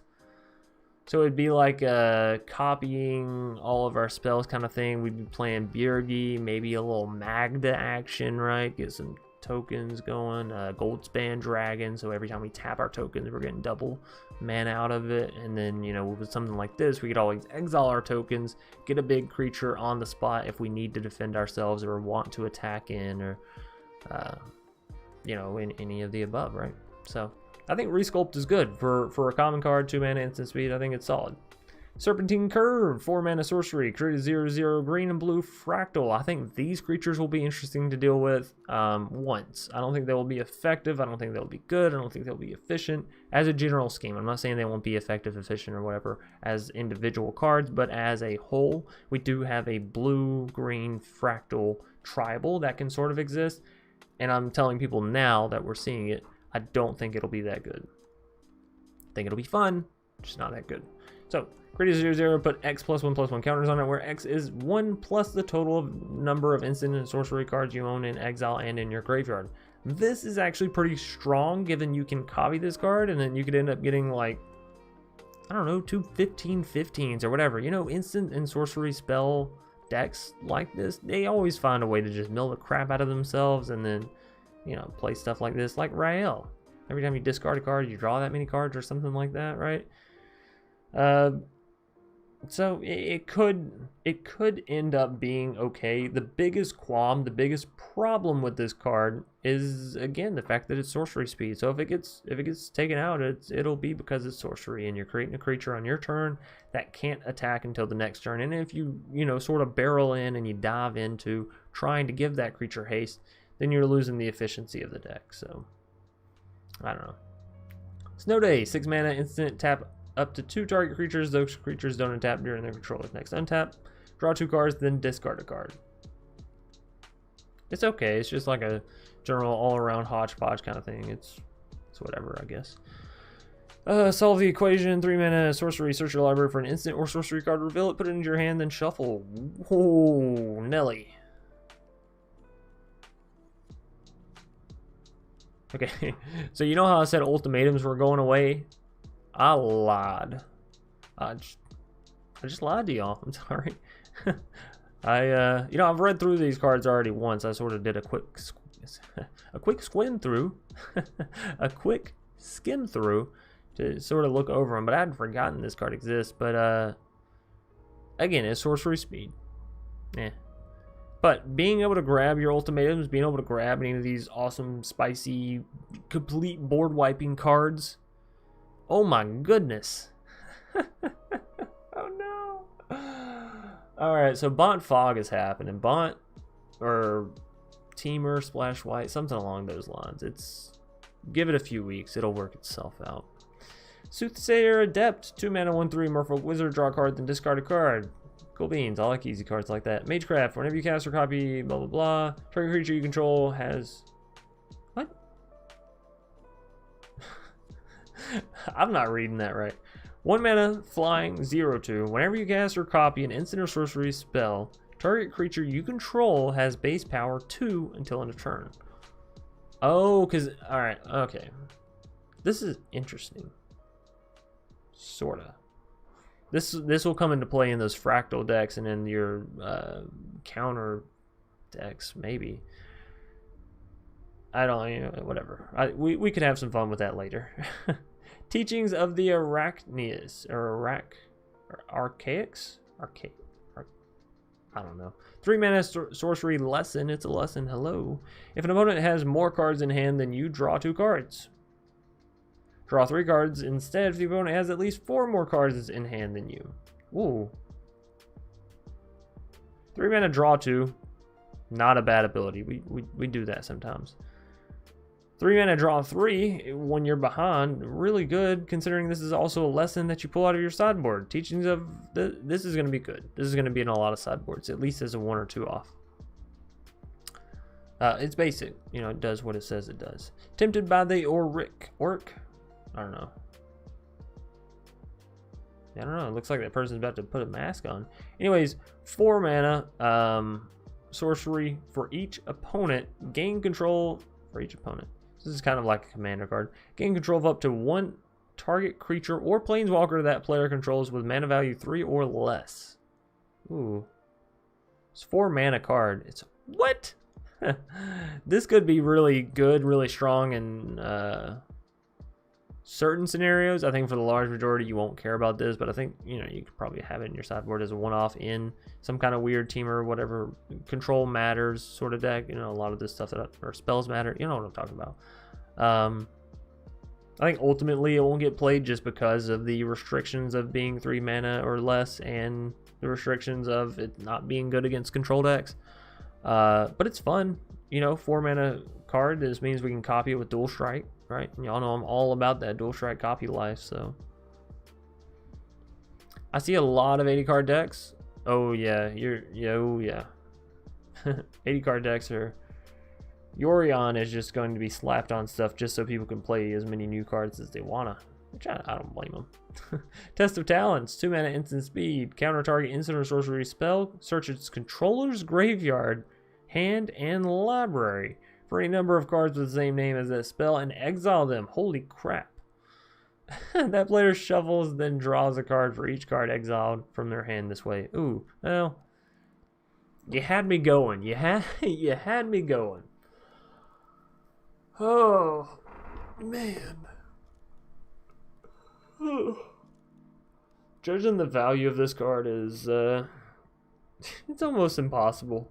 It's going to be completely dependent on what we see come out of the meta as far as these spells matters decks go. How strongly are they spells only? You know, how much will they be keeping away from creatures, essentially?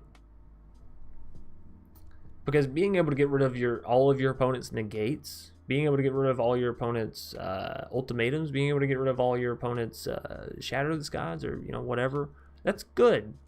But then allowing them to turn around and draw cards when they may not have ever seen that second copy of ultimatum. They may not have ever seen the second copy to begin with, or the third copy, or whatever. You know, they may have been on the bottom of your deck, or bottom of their deck, and now you're allowing them to draw 2 additional cards and find the other win con in their deck. It's just a rough one, you know.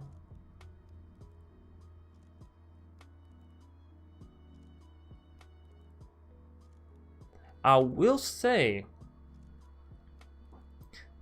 in a convoluted way, you can use this to counter your own spells on the occasion.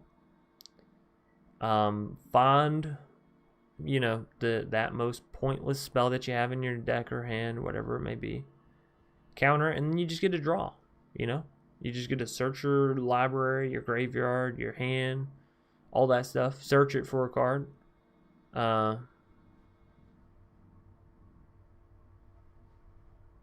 You know, 2 mana, draw 4. You do give up 4 of your own cards because you're exiling them, but again, you just choose, you try to choose a card that doesn't matter.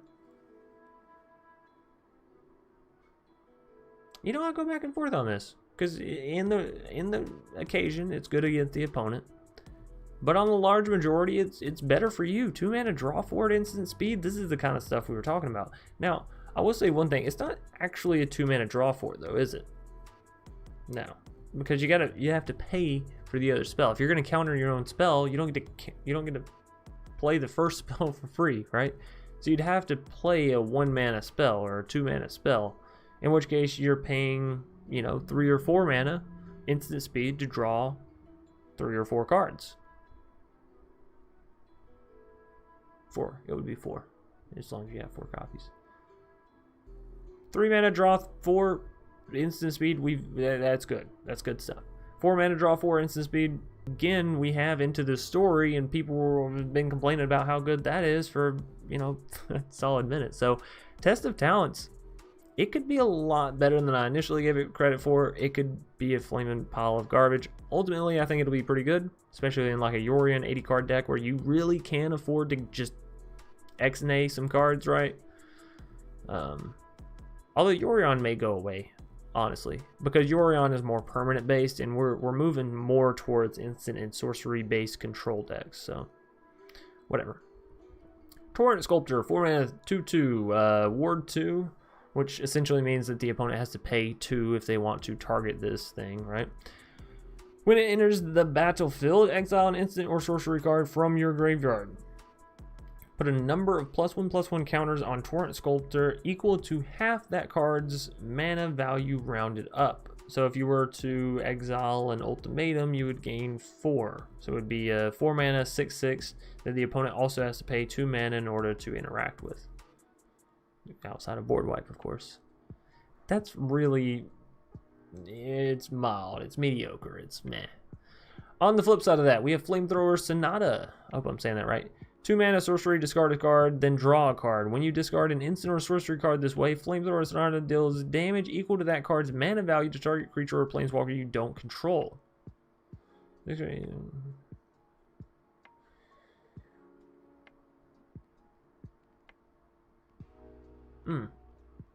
That is a little bit better. That is a little bit better. I like Test of Talents. Yeah, it's interesting, that's for sure. They only get to draw cards if the additional... Oh yeah, exiled from their hand this way. Alright, well then everything I said about it being valuable for you, yeah, I take that back.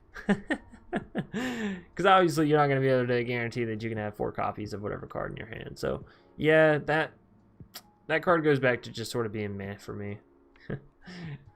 Whatever.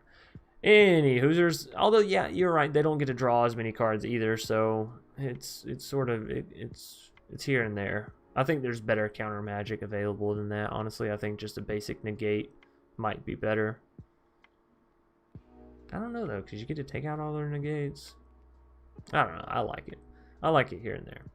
Flamethrower Sonata, I think it passes. I think it does pass the is it worthwhile, simply because it can cycle itself out and remove your opponent's creature or planeswalker at the same time, while also having a creature on the flip side of it.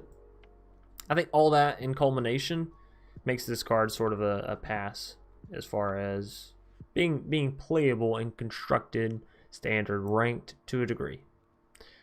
So thank you for that, King Liger. Yeah, I always, you know, reading and technicals with Magic, it always gets to me. Uvilda, Dean of Perfection, 3 mana 2/2. You may exile an instant or sorcery card from your hand and put 3 hone counters on it. It gains at the beginning of your upkeep if this gains at the beginning of your upkeep. So you could do this on your turn, but it's not going to activate until your next turn. If this card is exiled, remove a hone counter from it. And when the last hone counter is removed from this card, if it's exiled, you may cast it. It costs 4 less to cast this way. So 3 mana. This comes down. Maybe 2 mana. If you got a, you know, Sentinel. If you got to just Spirit Sentinel and you got another creature or something like that. I don't know. Of course, it couldn't come down turn 2 if you had just Spirit. Maybe a Goose, right? There's a way to get this down turn 2. So turn 2, turn 3. So you can activate this ability potentially turn 3, turn 4, right?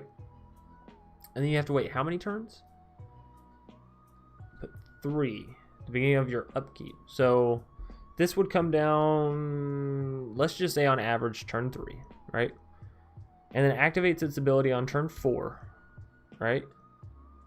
So you take a card out of your hand, you put it into your exile, and you put 3 counters on it.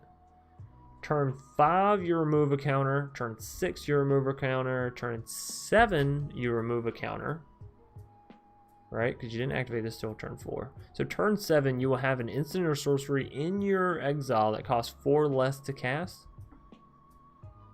Turn 7. Turn 7. Furthermore, you'll need this card to actually live in order to remove those hone counters, because I don't believe you have another way of just removing those counters. Hey, Zane the Chimera, I haven't watched your channel in a while. How late am I? Oh, you're not that bad. We're an hour and a half in. We went through all the white cards. We're almost through the blue. After this, we're gonna take a short little break, and then we're gonna come back, do the black, red, and green, and all that kind of stuff.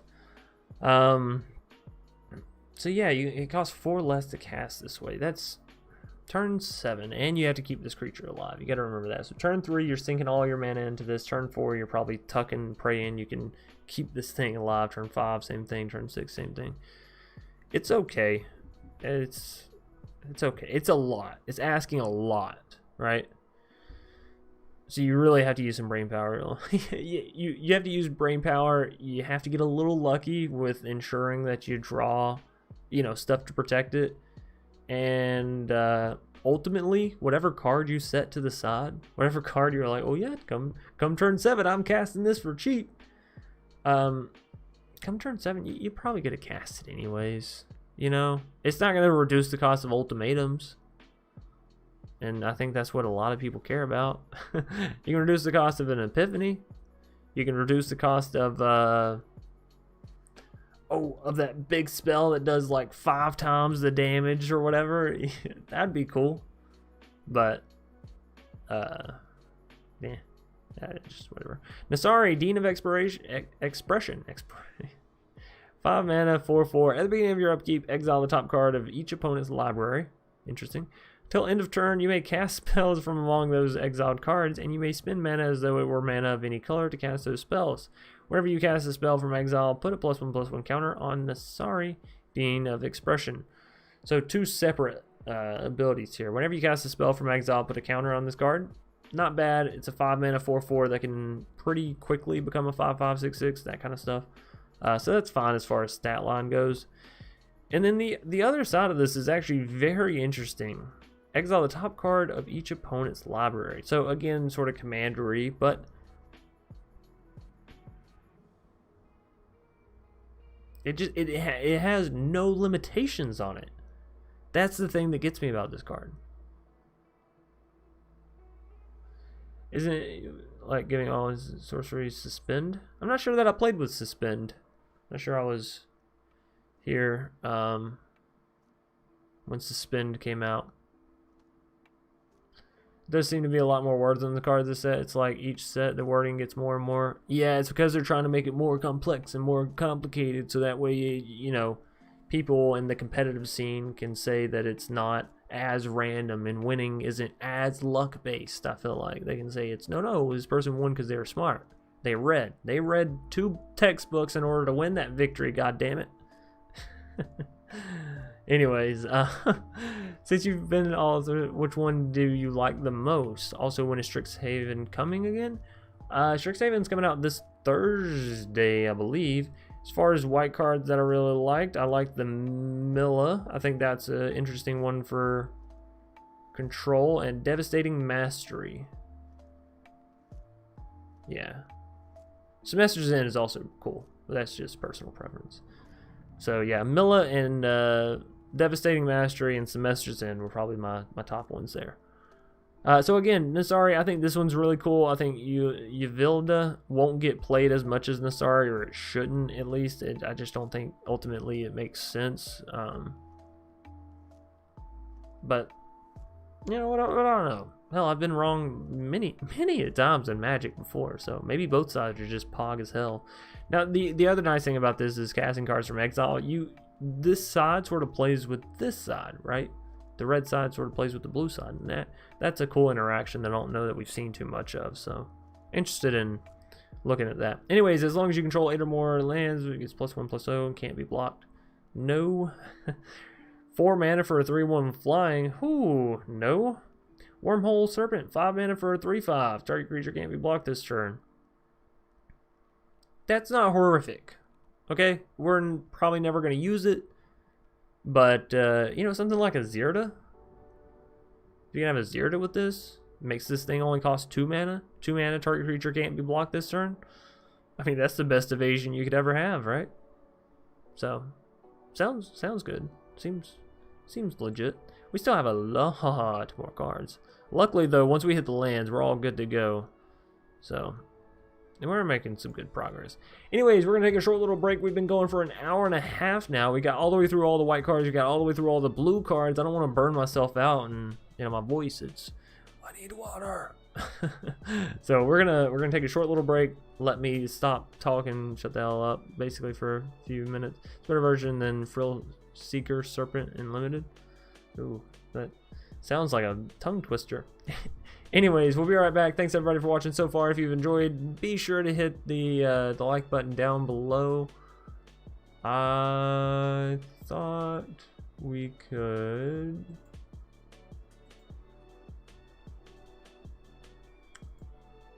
Maybe I'm missing something?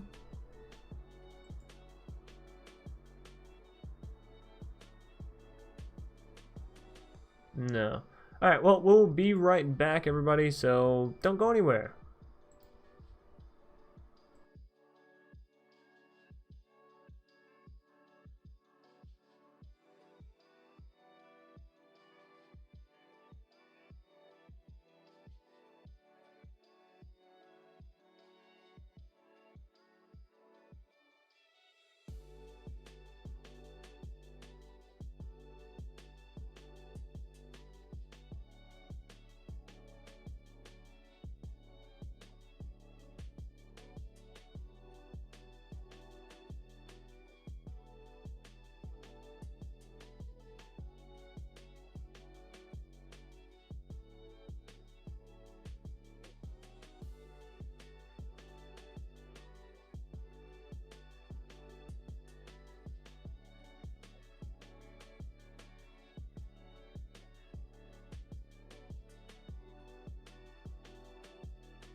Alrighty.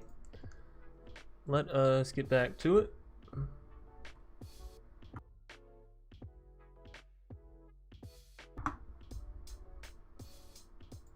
Pull y'all back up.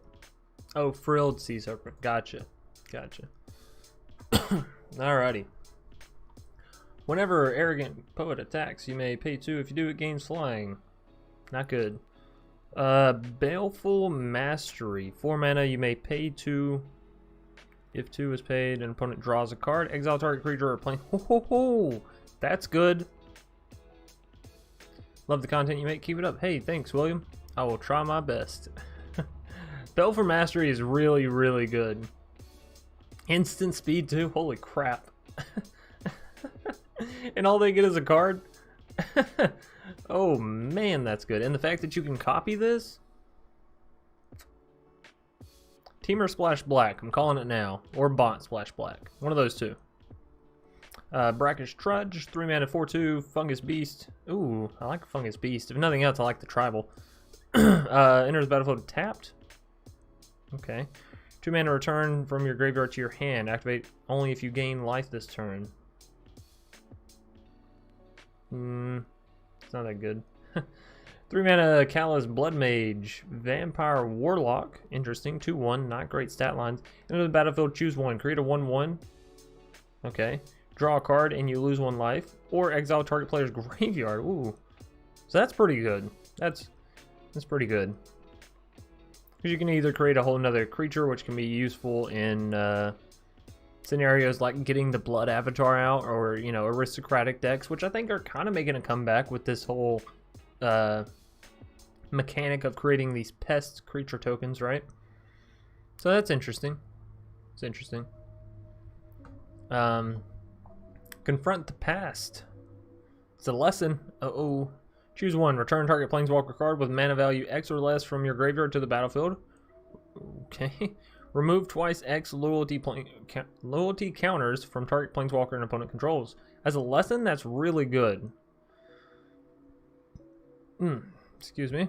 Yeah, as a lesson, that's incredible. Crushing Disappointment. Each player loses 2 life. You draw 2 cards. Not that fantastic. Put 2 +1/+1 counters on target creature. It gains life link until end of turn. Eye Twitch. Oh, I like this. I like this little card. When Eye Twitch dies, learn.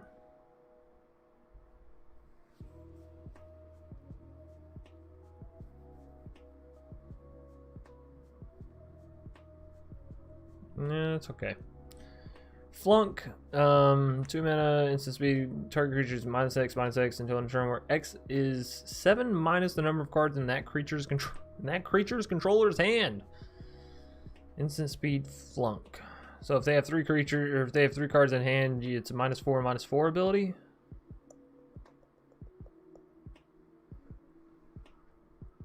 I mean, that kind of lines up right now with what you would be dealing with up against aggro decks. Granted, this is completely useless against control decks, and so I don't think it's that great of a card. Up against aggro decks, you know, come turn 3, generally I think they have about 4 cards in hand, which should give you the -3/-3 ability with this, so sure. I'm wondering if you have or will in the future make a series featuring budget decks with a few rare, mythic, most, and your card. Yeah, I do budget decks here and there, William. I used to do a budget deck every other night. I don't really have time for that nowadays, so I try to do budgety decks when I can. I am a semi-budget player. All I ever really buy into is the pre-release 50 packs for $50, and then I just sort of play the game. So, you know, I'm as budgety as that. I wouldn't consider myself full-blown budget, but I wouldn't consider myself pay to play either, whatever it's called. Hunting for specimens. That's okay. Target creatures +2/-2. Lash of Malice. +2/-2. That's okay. That's okay. You can remove your opponent's creatures with this. You can boost up your own creatures.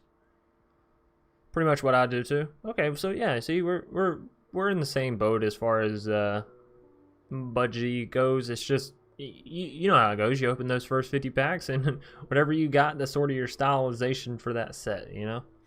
Leech Fanatic, 2 mana.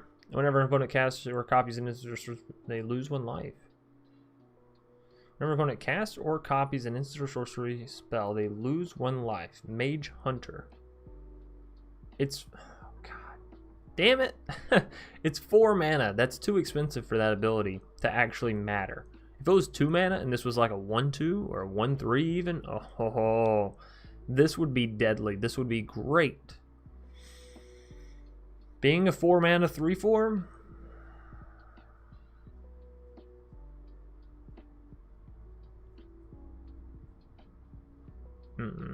I think it's too slow. A lot of this set feels like solutions looking for problems. It's really conflicted. Sorta, yeah.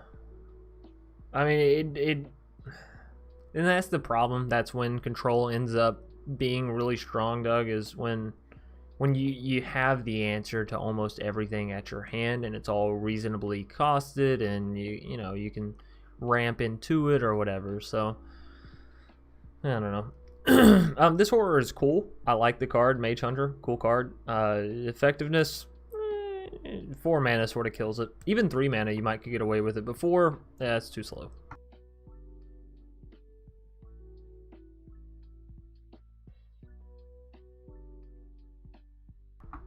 Alrighty, Mage Hunter's Onslaught.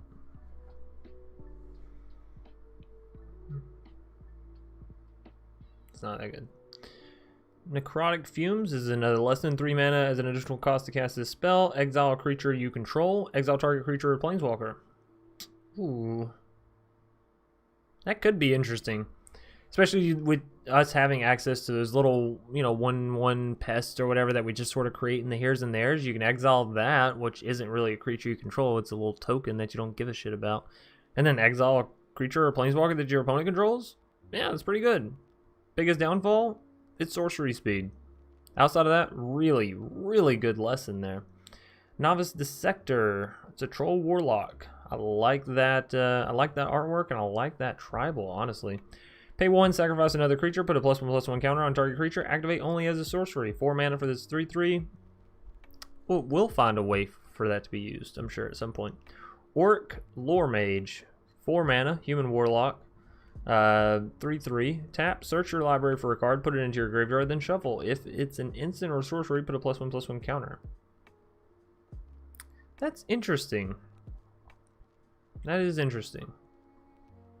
I don't know how effective it'll be. It's a 4 mana card. If it, again, you slap that on a 2 mana card, you might could have a relatively interesting graveyard sort of deck going on there. But 4 mana, you know. Mage Hunter with Lithoform. Hey Chance, what's up? Jeff? I never know how to pronounce your name, not gonna lie. I know you've told me before, probably twice. Anyways, Pestilent Cauldron, 3 mana artifact. Discard a card, create a 1/1 green-black pest creature token. It's okay. 1 mana, each opponent mills cards equal to the amount of life you gain this turn. That's not that great either. 4 mana, tap, exile 4 target cards from a single graveyard, draw a card. That's okay, but also a little expensive. So, all in all, Cauldron, not that great. Restorative Burst, the flip side of Cauldron. 4 mana as sorcery, return up to 2 target creature, land, and or planeswalker cards from your graveyard to your hand. Each player gains 4 life. That's pretty good. That's kind of solid. That's all right. Cauldron, not too good. Flip side, yeah, it's, you know, does its stuff. Plum the Forbidden, 2 mana instant as an additional cost to cast this spell. You may sacrifice 1 or more creatures. When you do, copy this spell for each creature sacrificed this way. As an additional cost to cast this spell, you may sacrifice 1 or more creatures. When you do, you can copy this spell for each creature sacrificed. Okay, so, oh boy.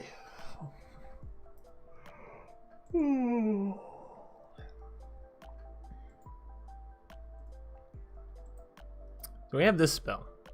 Cast it per each other card or spell that you've cast this turn, right? Do copies count as casts? Does anybody know if copies count as cast? Because if so, you could do something really cool with Plumb the Forbidden, Show of Confidence, and then copy and Show of Confidence, right? With just casting tons of cards and, you know, procking a Magecraft ability. I don't know which one, just one of them. Anyways, draw a card and lose a life. It's not that bad. 2 mana instant speed. Sure. Once you learn a lesson, is that a card you can play anytime, or when you learn it, does it put once copy of that card in your hand? Okay, so similar to the way that Fae of Wishes works, where I can go into your sideboard and grab a non-creature card, that's sort of how these learn, is it a learn? Yeah, learn abilities work. Let me find one so we can dissect the whole thing. Right here. Alright, you may reveal a lesson card you own from outside the game. So much like Fae of Wishes, you reveal the card that you're selecting and put it into your hand. So essentially, once you put it into your hand, it's just like any other card that you would have drawn from the game. You know, you can discard, interact with it, all the same. And the place that you're pulling it from is your sideboard, that 15 card little extra bit that you get if you're going to play best of 3. So that's sort of how it works.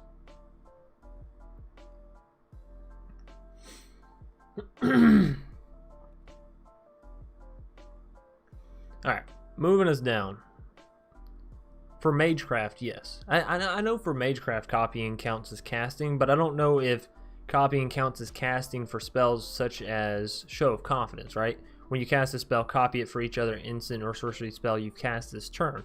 Does that mean that you can copy, that this spell will copy itself per other spells that you've copied previously? So for instance, say I've played say I've played Plumb the Forbidden, right? As an additional cost, sacrifice 1 or more. When you do, copy the spell for each creature sacrificed this way, right? So if I was to sacrifice 3 creatures and copy this spell 3 times, or whatever that equates to, you know, end up playing the spell 3 times, copying it, does that then count as 3 counters, so to speak, 3 spell counters for Show of Confidence, or is it just 1 for the original cast of it?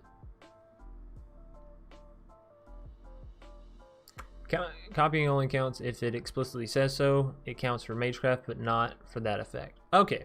Alright. See, that's what I was getting confused about. Alright. Well, that's not nearly as strong, but still, whatever. We can maybe figure something out there. Poet's Quill. 2 mana. When Poet's Quill enters the battlefield, learn. Okay, it's an artifact equipment. Equipped creature gets +1/+1 and has lifelink, and it costs 2 to equip. What the hell? Some of these rares should not be rares. Like, that's not that good, is it? Am I missing something? That's not that good. I don't think that's that good. All right, Professor Onyx, aka Liliana, 6 mana, 5 loyalty. Magecraft. When you cast or copy an instant, wow, that is really tiny. We're actually going to pull this one up bigger because I just can't see it. Y'all can still see that, right? I think so. Anyways, when you cast or copy an instant or sorcery spell, each opponent loses 2 life and you gain 2 life. Wow, that is a really good Magecraft ability. Thank goodness she costs 6 mana. Thank goodness. So +1, you lose 1 life. Look at the top 3 cards of your library. Put 1 of them into your hand and the rest into your graveyard. That's solid. -3, each opponent sacrifices a creature with the greatest power among creatures that player controls. That's really good. -8, each opponent may discard each opponent may discard a card. If they don't, they lose 3 life. Repeat this process 6 more times. Oh, I like that. Alright, so Professor... Oh. Y'all know I love Liliana. She has got to be one of my favorite, if not bar none, my favorite. So to see a Liliana Planeswalker that comes out and it just smacks across all abilities, or at least, you know, it's fun in my eyes, across all abilities, and has cool artwork. I like both artwork forms of this Liliana. It's just absolutely beautiful. Sign me up. Sign me up right now. I hate to say it, but I guess I'm converting myself into a control player, because honestly, this set makes control seem fun. It does. Female Snape is an awesome card. Oh, really? Is this female Snape? You see, I thought this was Professor McGonagall?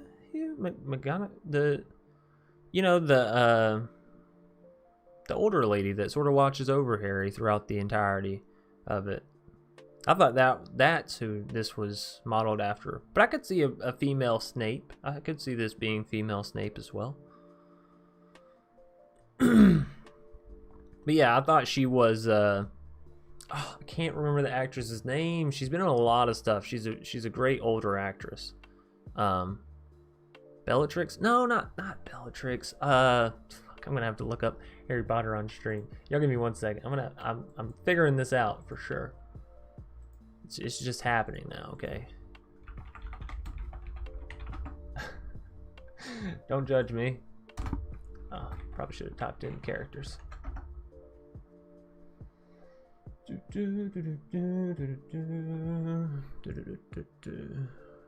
Yeah, McGonagall. Professor Minerva. Minerva? Yeah, Minerva McGonagall.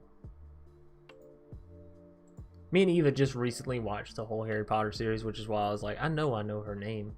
It's not a hard name. McGonagall. Right. Oh, I accidentally clicked on a card. Let's see. Professor's warning, choose one, put target few genes until end of turn. That's not that bad, honestly. We've seen a lot of similar abilities to this, but they're generally 2 mana, and it generally doesn't put a +1/+1 counter. It just gives indestructible, and then +1/+1 until end of turn, something like that. So the fact that this is 1 mana, it's pretty solid, honestly. It's pretty solid.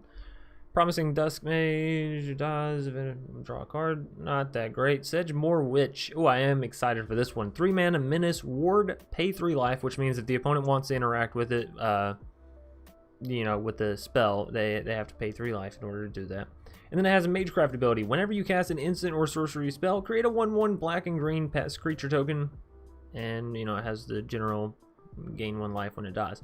So I really love this ability. I love aristocratic style decks, and this is just sort of playing right into it. So this plus, didn't we just see? I mean, obviously Necrotic Fumes works well with this, but didn't we just see a card where I was like, ooh, this could be really interesting if we get the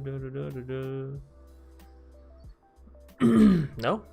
Maybe it's a card that I think that we're gonna see in the future. I don't know. Either way, Sedgemoor Witch, I like it. I like where it's at. Maybe I'm thinking of the Blood Avatar, right? Whenever it's... You'll see it later. Spectre of the Fins. Fins? Yeah. 4 mana, 2/3, flying, target opponent... Nah, not that good.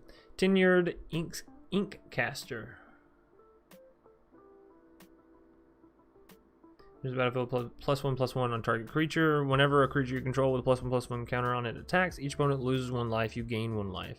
Interesting, but it's a 5 mana 2/2, so it'll never see play. Umbral Juke. 3 mana, choose 1, target player sacrifices a creature or planeswalker, or create a 2/1 white and black inkling creature token with flying.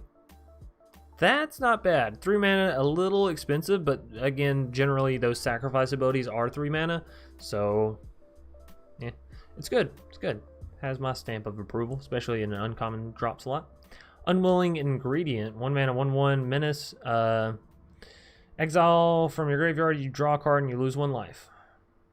It's okay. It's okay, honestly. As a 1 mana creature that has Menace that you can sort of build on, and maybe an Orzhov +1/+1 counter style deck, which I'm definitely seeing form sort of over the course of this set and previous sets.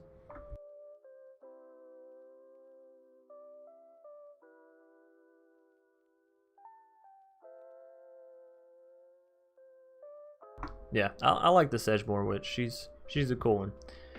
Valentine, Dean of the Vein. So I don't know which this one is modeled after. Anyways, Menace lifelink, 1 mana, 1/1. If a non-token creature an opponent controls, I think I said that right, controls would die, exile it instead. When you do, you may pay 2. If you do, create a 1/1, pest creature token, blah blah blah blah blah. So It's okay. 1 mana, 1/1 with lifelink, menace. That alone, solid stat line. The fact that it gives you this off chance ability to sometimes create additional creatures, yeah, it's pretty good. Pretty good. Then on the flip side, we have Dean of the Root. Lisette, I believe. 4 mana, 4/4. Whenever you gain life, you may pay 1. If you do, put a +1/+1 counter on each creature you control, and those creatures gain trample until end of turn. This is insanely good. This is insanely good. Like, think of a mono green stompy deck where it's like, oh, I gain life, now all my creatures are bigger and they have trample. What? So good. So good. So all in all, I like both sides of this card. Playing them in combination and in the same deck might be a little difficult. But I really like that card. Academic Dispute. Target creature blocks this turn. If able, you may have it gain reach until end of turn. Learn. 1 mana instant speed learn that can force your opponent to block, or can give one of your creatures reach. Pretty good, honestly. Really good, I think. Well, okay, it's okay. Ardent Dust Speaker. 5 mana, 3/4 attacks. You may put an instant or sorcery card from your graveyard on the bottom of your library. If you do, exile the top 2 cards of your library. You may play those cards. Oh, okay, hold up. That got a little more interesting. Whenever it attacks, you may put an instant or sorcery card from your graveyard on the bottom of your library. So that's good. If you do, exile the top 2 cards of your library. You may play those cards this turn. Now, it's 5 mana, 3/4. It's not actually going to see play, but we might could do something cool with it later on. And it's a Minotaur, so it does have that cool interactions as far as historic goes, right? And a little bit in standard, I think.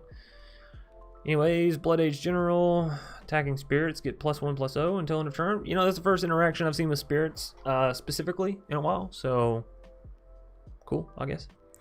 Conspiracy Theorist.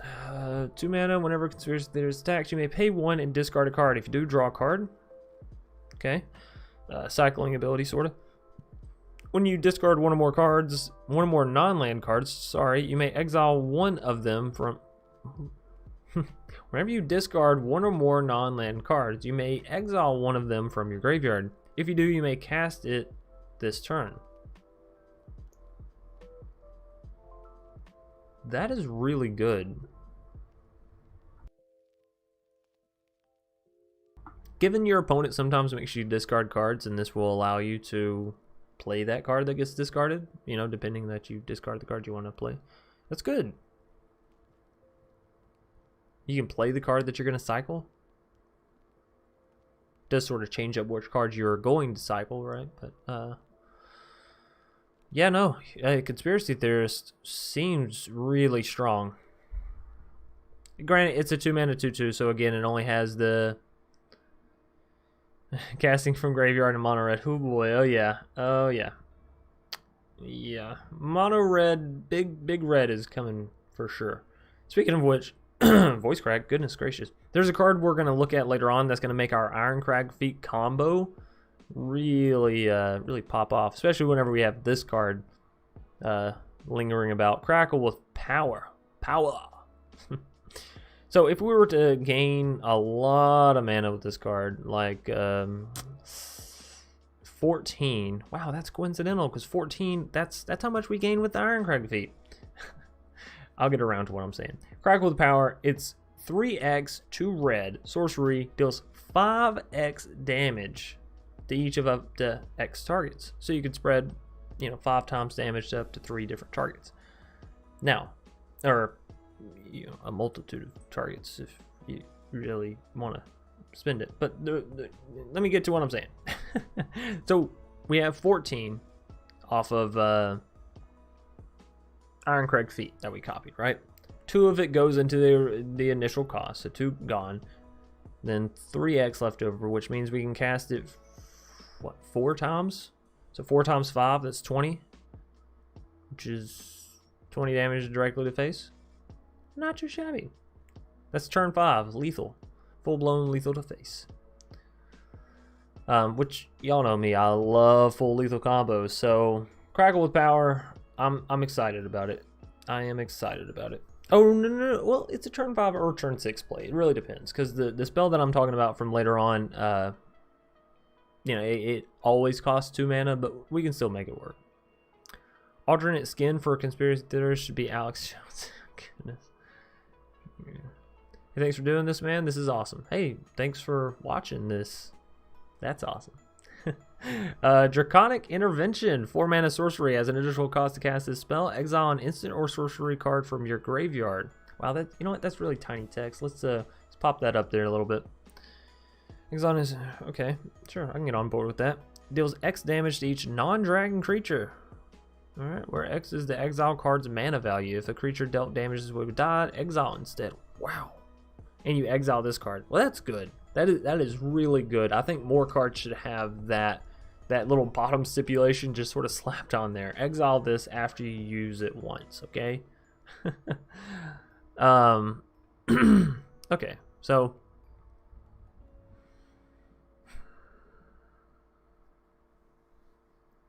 as far as being conventional removal, conventional board wipe goes, doesn't strike the iron where you want it to. Doesn't strike while it's hot or whatever you want to say there. But I think this card is exceptionally, especially good if a dragon control deck can come out in form, which we have Goldspan, which that in and of itself basically created a dragon control deck, right? So I think something like this, you know, it's just playing more into it. We have the Elder Dragons coming back with this set, which I'm a huge fan of. Y'all know I love big special creatures, even if you don't get to play them that often. So I think this is a cool card. Will it see play in constructed ranked? It might see 1 or 2 tournament appearances. Yeah, honestly, maybe. Depending on how strong aggro is, of course. You know, if aggro ain't shit this set, then we'll never see it. But maybe. Dragon's Approach. More dragon stuff. What is with all the text on these cards? Deals 3 damage to each opponent. You may exile Dragon's Approach and 4 cards named Dragon's Approach from your graveyard. If you do, search your library for a dragon creature card, put it onto the battlefield, then shuffle. That can have any number of cards named Dragon's Approach in it. Oh, deals 3 damage to each opponent. I mean, exile. Okay, so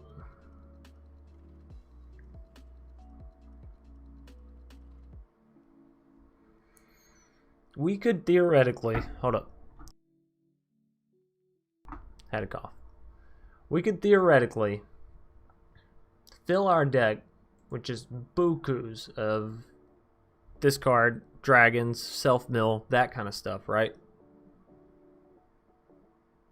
Discard as many cards as we can. Cast this card, deal 3 damage to our opponent, maybe even copy it, right? With the dual cast, it'll still only be 4 mana, 5 mana if we use the other card. And just get 2 dragons down for free. The reason why that's so interesting is because the dragons that we have in standard right now, they're not tiny. These dragons are some big game-winning dragons. And this is a common card, which is beautiful.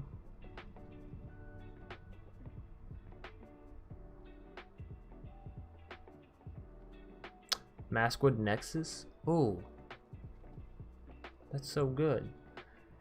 Oh, it offers full protection from the dragon card as well. Yeah, that's really good. That is really good. Yeah, we can actually already copy Ironcrag Feet. Chief. I don't know if you've seen our one of our more recent videos, and then we did another one a while back. But yeah, if you foretell Dual Strike, it only costs 1 red mana, so cast that, and then you cast your Ironcrag Feet because it's a 4 CMC or less. So, but yeah, this card is really dope. I'm gonna leave this one popped out to the side because I wanna know what love is, and I want that card to show me. Oh baby. Efrit Flame Painter. More words for me to read. Oh goody. 4 mana, double strike. Whenever Efrit Flame Painter, whatever, deals combat damage to a player, you may cast target instant or sorcery card from your graveyard without paying its mana cost. If that spell deals combat damage to a player, you may cast target instant from your graveyard without paying its mana cost. Just bar none, you can just cast it. Okay, cool. If that spell would be put in your graveyard, exile it instead. Ooh. Haste Dragons. Oh yeah, Haste Dragons would be really good with that Dragon's Approach. But, you know, it seems like all these past 3 cards have just sort of screamed, play me with the last one. This is really good, right? Imagine that deck I just talked about, the self-mill Dragon's Approach deck. And then you manage to get in with this card. You just cast the copies of Dragon's Approach from your graveyard that you have over there as well. Oh, this seems really good, but it's also really weak.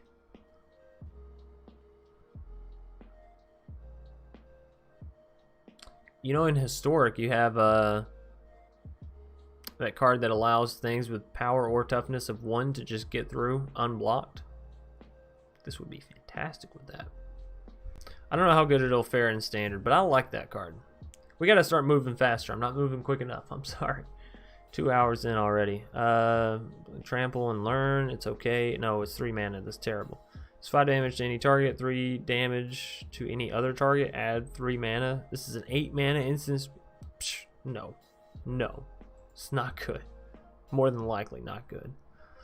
Fervent Mastery. This is red versions. You may pay 4 rather than pay the spell's mana cost. If you pay 4, an opponent discards any number of cards and then draws that many cards. It's kind of really bad for you.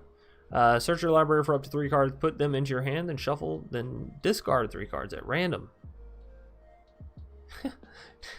No. Never cast this card for 4. 1. I don't know that you really want to cast it for 5 either. Maybe. If you're just trying to hustle through some cards or something. I don't know. That's a weird one. First day of class, whenever a creature enters the battlefield under your control this turn, put a +1/+1 counter on it, and it gains haste. Holy crapola, that is... And you get to learn? That's broken. That's so broken. First day of class, really good. Whenever you have things like Birgi, hello? This basically only costs 1.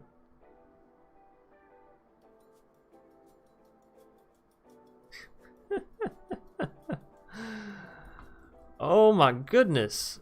So, Birgi's 3, right? Turn around turn 4.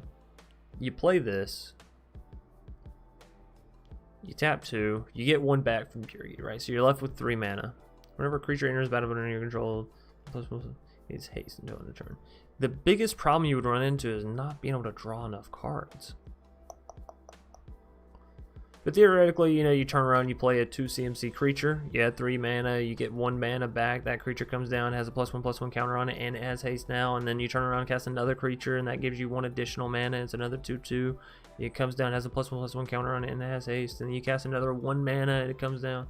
It just seems really, really good for a common card in a Birgi mono red deck. Oh, baby. Flame Scroll Celebrant, 2 mana, 2/1. Whenever an opponent activates an ability that isn't a mana ability, it deals 1 damage to that player. Cool beans. And then for 2 mana, you can give it +2/+0. So that's not incredibly great, not gonna lie. It's not over the top good. Revel in Silence, 2 mana, is solid white. Your opponents can't cast spells or activate Planeswalker's loyalty abilities this turn. Exile this ability or this card. So your opponent can't do anything other than attack or block. And that's it. Well, I like that card. I think this side is very on the low end of mediocre, and I think this side is it's cool. It's all right. It's fun. Fuming Effigy, 4 mana. Whenever 1 or more cards leave your graveyard, deals 1 damage to each opponent. I mean, we've seen that ability before. 3 mana, 2/2. Return to its owner's hand. Add 3 mana. Activate only as a sorcery. Now that is interesting. Grinning Igneous. So 3 mana comes down as a 2/2. It gets dealt with. It dies. Whatever. Pay 1 mana. You return it back to your hand, and then it essentially pays for itself to re-enter the battlefield. I really like that. I think that's really interesting. Learn is another source of discard to feed the Dragon's Approach. That is correct. I always forget about Learn being able to discard. Wow, that's so good. So good. Hall Monitor, 1 mana, 1/1, haste, 2 mana, tap, target creature can't block this turn. Lizard Shaman. Interesting. That is really... Oh, man. That is so good for Winota. That is so good for a Winota deck. Winota has been looking for a 1-mana non-human haste creature that is good, that is effective, that is efficient in the deck. And Hall Monitor, I think, is it. I think that is beautiful. Heated Debate. Probably should keep that out to the side as well. Heated Debate. This spell can't be countered. Oh, I love reading that. 3 mana instant speed. Heated Debate deals 4 damage to target creature or planeswalker. You know, basic, but I can appreciate that. Igneous Inspiration. 3 damage to any target. Learn. That's okay. It's sorcery. If it was instant, I'd be more on board. Illuminate History. 4 mana sorcery lesson. It is another lesson. Discard any number of cards, then draw that many. Then, if there are 7 or more cards in your graveyard, create a 3/2.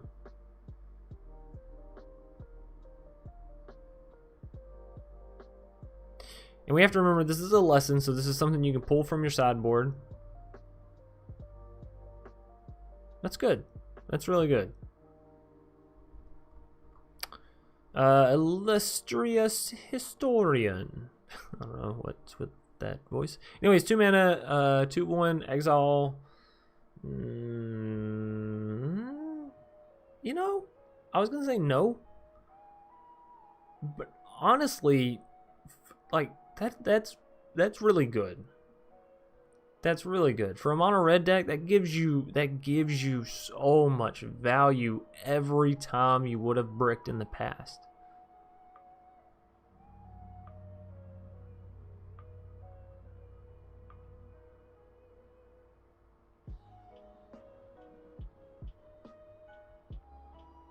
Heated Debate is perfect for taking out creatures with wards. Oh yeah, it is, because you can't be countered. You just don't have to worry about paying the cost.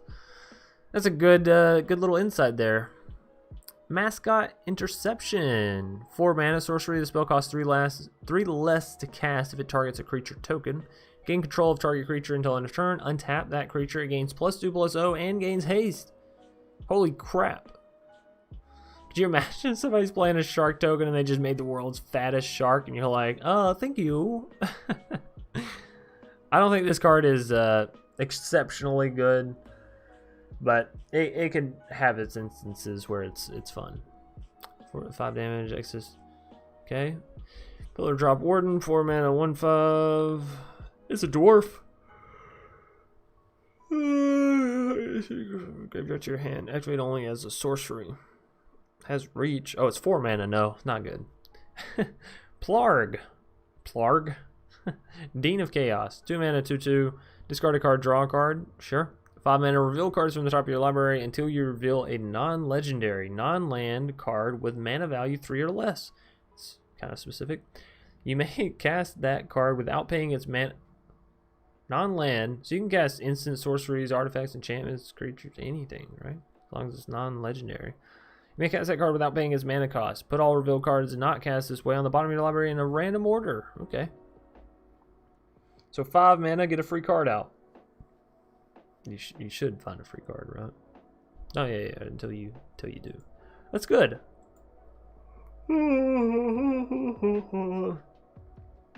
I like that.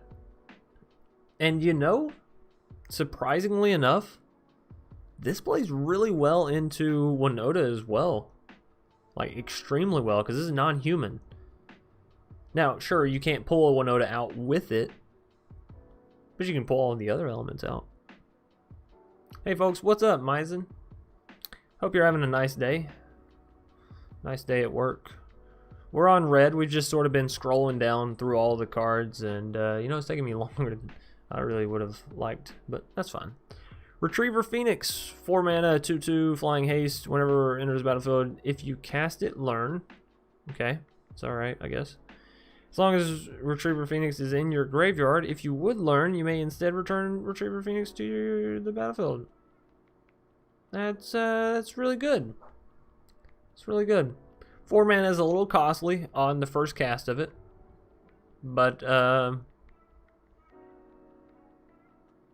you know, having the ability to turn learn into a creature generator, and we've seen this before, where you flood your graveyard with phoenixes. You know, we had it with the arc-like phoenixes, I think.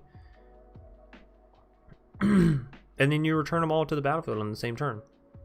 Because this card isn't legendary, right? Any brews happening later? Probably not, because I do have to go get Eva here in about an hour, and I'm not even through all the cards. So. Probably no brews today. Maybe tomorrow, but that's a hard maybe. I might just take tomorrow as a day off because no pre-release events. I don't know if you've heard, Myzen, but Wizards has canceled the pre-release events.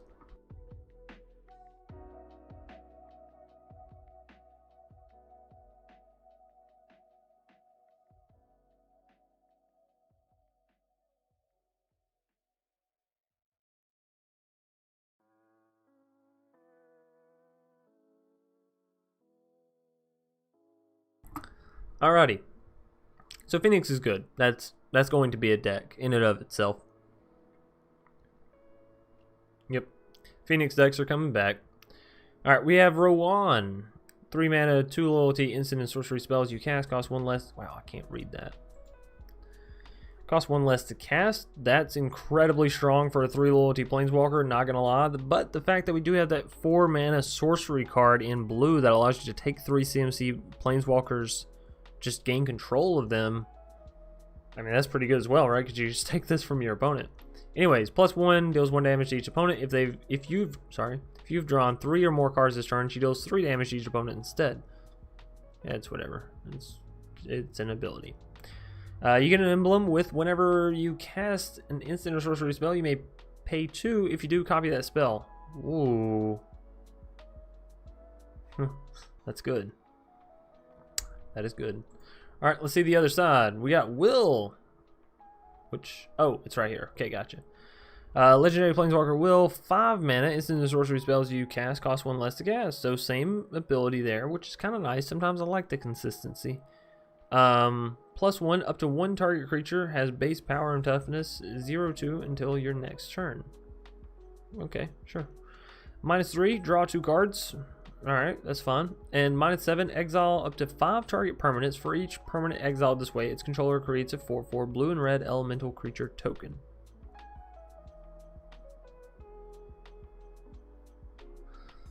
Okay, so you should pretty much just always bar none cast her and just go for that emblem. I think, you know. I think Will is okay, but yeah, Rowan is that's really good. It's a good card. Good card. Start from scratch, 3 mana, deals 1 damage, right? It's okay.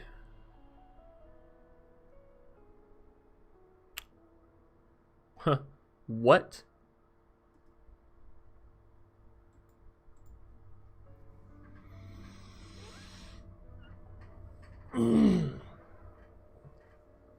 Oh. Can we take a minute to observe what this is? Do y'all want to?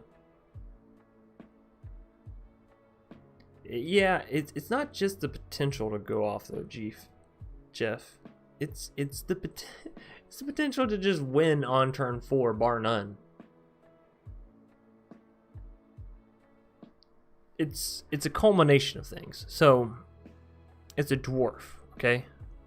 Which I think is what a lot of people are going to miss here. What you will end up doing is obviously mono red. Magda, Birgi, this card.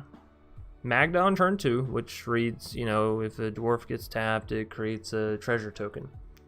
Birgi, which reads, if you cast a spell, you add one mana back. This card, which reads, whenever you cast or copy an instant, to create a treasure token. So you got the Magda down, you got the Birgi down, now you have this card down turn 4. You swing in with the Magda, gives you the treasure token back off of itself.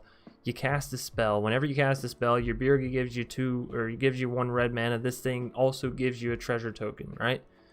Now, even if you spend that 2 mana, you're going to get that 2 mana right back. But if you turn around and spend 1 mana, then you're going to get 2 mana back. Would be OP and Historic too with Saheeli. Yeah, like, oh. now it's just a matter of figuring out what the heck to play around those 3 cards. Because we're doing Magda, we're doing Birgi, and we're doing Stormkiln Artist. That's so good. I don't know what you'd play turn 1. I don't know if we have a 1-mana dwarf currently in the set, but if you have a 1-mana dwarf, this combo, it gets so much better. Oh man, that's rough. Because you can literally just snowball yourself from turn 4 into infinite mana.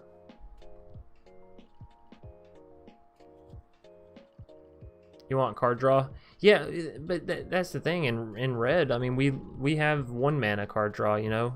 Target creature gains trample, draw a card. Which is for sure going to be in this deck. And then maybe... Oh, yes, yes. Okay, so we play those 3, right? And then we play, you know, target creature gains trample until end of turn, creatures draw a card, all that stuff. The 1 mana card. But then we also have Goldspan in the deck, which is a dragon, which gives our tokens the ability to, you know, pay us 2 more or whatever. Then we have Dragon's Approach in the deck, and we have Birgi, which allows us to sacrifice our tokens, which we're creating tokens off of Birgi and Stormkiln Artist to get our Goldspan and get our other dragons out. It feels like it's just playing back into itself, right? Because then we also have Dragon's Approach to get more dragons. Wow, that is so cool. I don't know if the deck will work as beautifully as what I'm imagining in my mind, but it feels like a big old cycle, a big old beautiful freaking cycle. Let's also not forget the fact that Stormkiln Artist is not a legendary. You can have as many copies of this card as you want. You can use Mystic Reflection with this and turn tokens into this and then go off. This card is busted. Whenever you cast an instant or sorcery spell or copy it, create a treasure token. Oh, whew. This card's so good. Sudden Breakthrough. Target creature gets plus so create a treasure token. Wow. See, like, even that's good. Target creature gets +2/+0, gains first strike until end of turn, create a treasure token. Magda, that's what I'm saying as well. Is like, would you even need to bother with Dragon's Approach? I mean, maybe not. I just, you know how I am, Simply Chief. If it's in culmination, if it has a light stringage to it, then I like to make my deck fully interactable. Tomb Shredder. Haste, exile instant or sorcery card from your graveyard, put a +1/+1 counter on Tomb Shredder. I don't really like that much. See a new toy and you want to use it, I get it. pretty much how I work. Double strike on a 1/2, not that good. Alright. Let's see, it should just be green, and then yeah, we got multicolored. So let's go ahead and dive through these green, and again, we're gonna try and move rather quickly. Accomplished Alchemist, 4 mana, 2/5, add 1 mana of any color, or tap and add X mana of any one color where X is the amount of life you gain this turn. Not that good, given it's 4 mana. It's just a lot to sink in. I mean, it could potentially have a deck that it just goes the freak off with. I really like this next one, Augmenter Pugilist, which is basically just a fighter, right? So 3 mana for a 3/3 with trample. As long as you control 8 or more lands, it gets +5/+5, which means come that mid game, right? You get an 8/8 with trample for 3 mana, which is insane value, especially when you're talking about mono green decks that have access to Great Hinge and all that kind of stuff. On the flip side of that, we have Echoing Equation, 5 mana, choose target creature you control. Each other creature you control becomes a copy of it until end of turn, except those creatures aren't legendary if the chosen creature is legendary. Whew. I love breaking legendary rules. We saw it with Spark Double, and it was beautiful. It was beautiful. I'm interested to see what happens with this. Taking away the legendary rule can be so valuable. It can be so powerful. But again, it costs 5 mana. But I love this card. I love both sides of this card right here. It is just absolutely beautiful. And I didn't even realize that this is an elf. This is an elf. Oh, so good. Basic Conjuration. 3 mana, sorcery lesson. Look at the top 6 cards of your library. You may reveal a creature card from among them. Put it into your hand. Put the rest on the bottom of the library. In any random order, you gain 3 life. So this is okay. We have Lead the Stampede, which is similar. Look at the top X, or it's like 5 cards, whatever. Put all creatures you see into your hand. The nice thing about this is it's the lesson. So if you have some kind of learning ability in green, you can end up, you know, finding this and then finding your creatures. It's a little convoluted, but you know, it's a lesson nonetheless. Bayou Groff. I think that's Bayou. I don't know. 2 mana, 5/4. Woo. As an additional cost to cast this spell, sacrifice a creature or pay 3. It's a plant dog. It's a plant dog. I like that. I love that.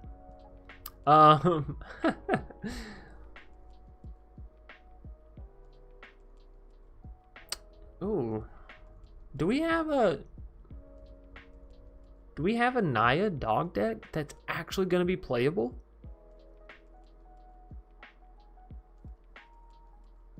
Because, like, we got Selfless, obviously, in the 1-drop slot that you can sacrifice, no problem.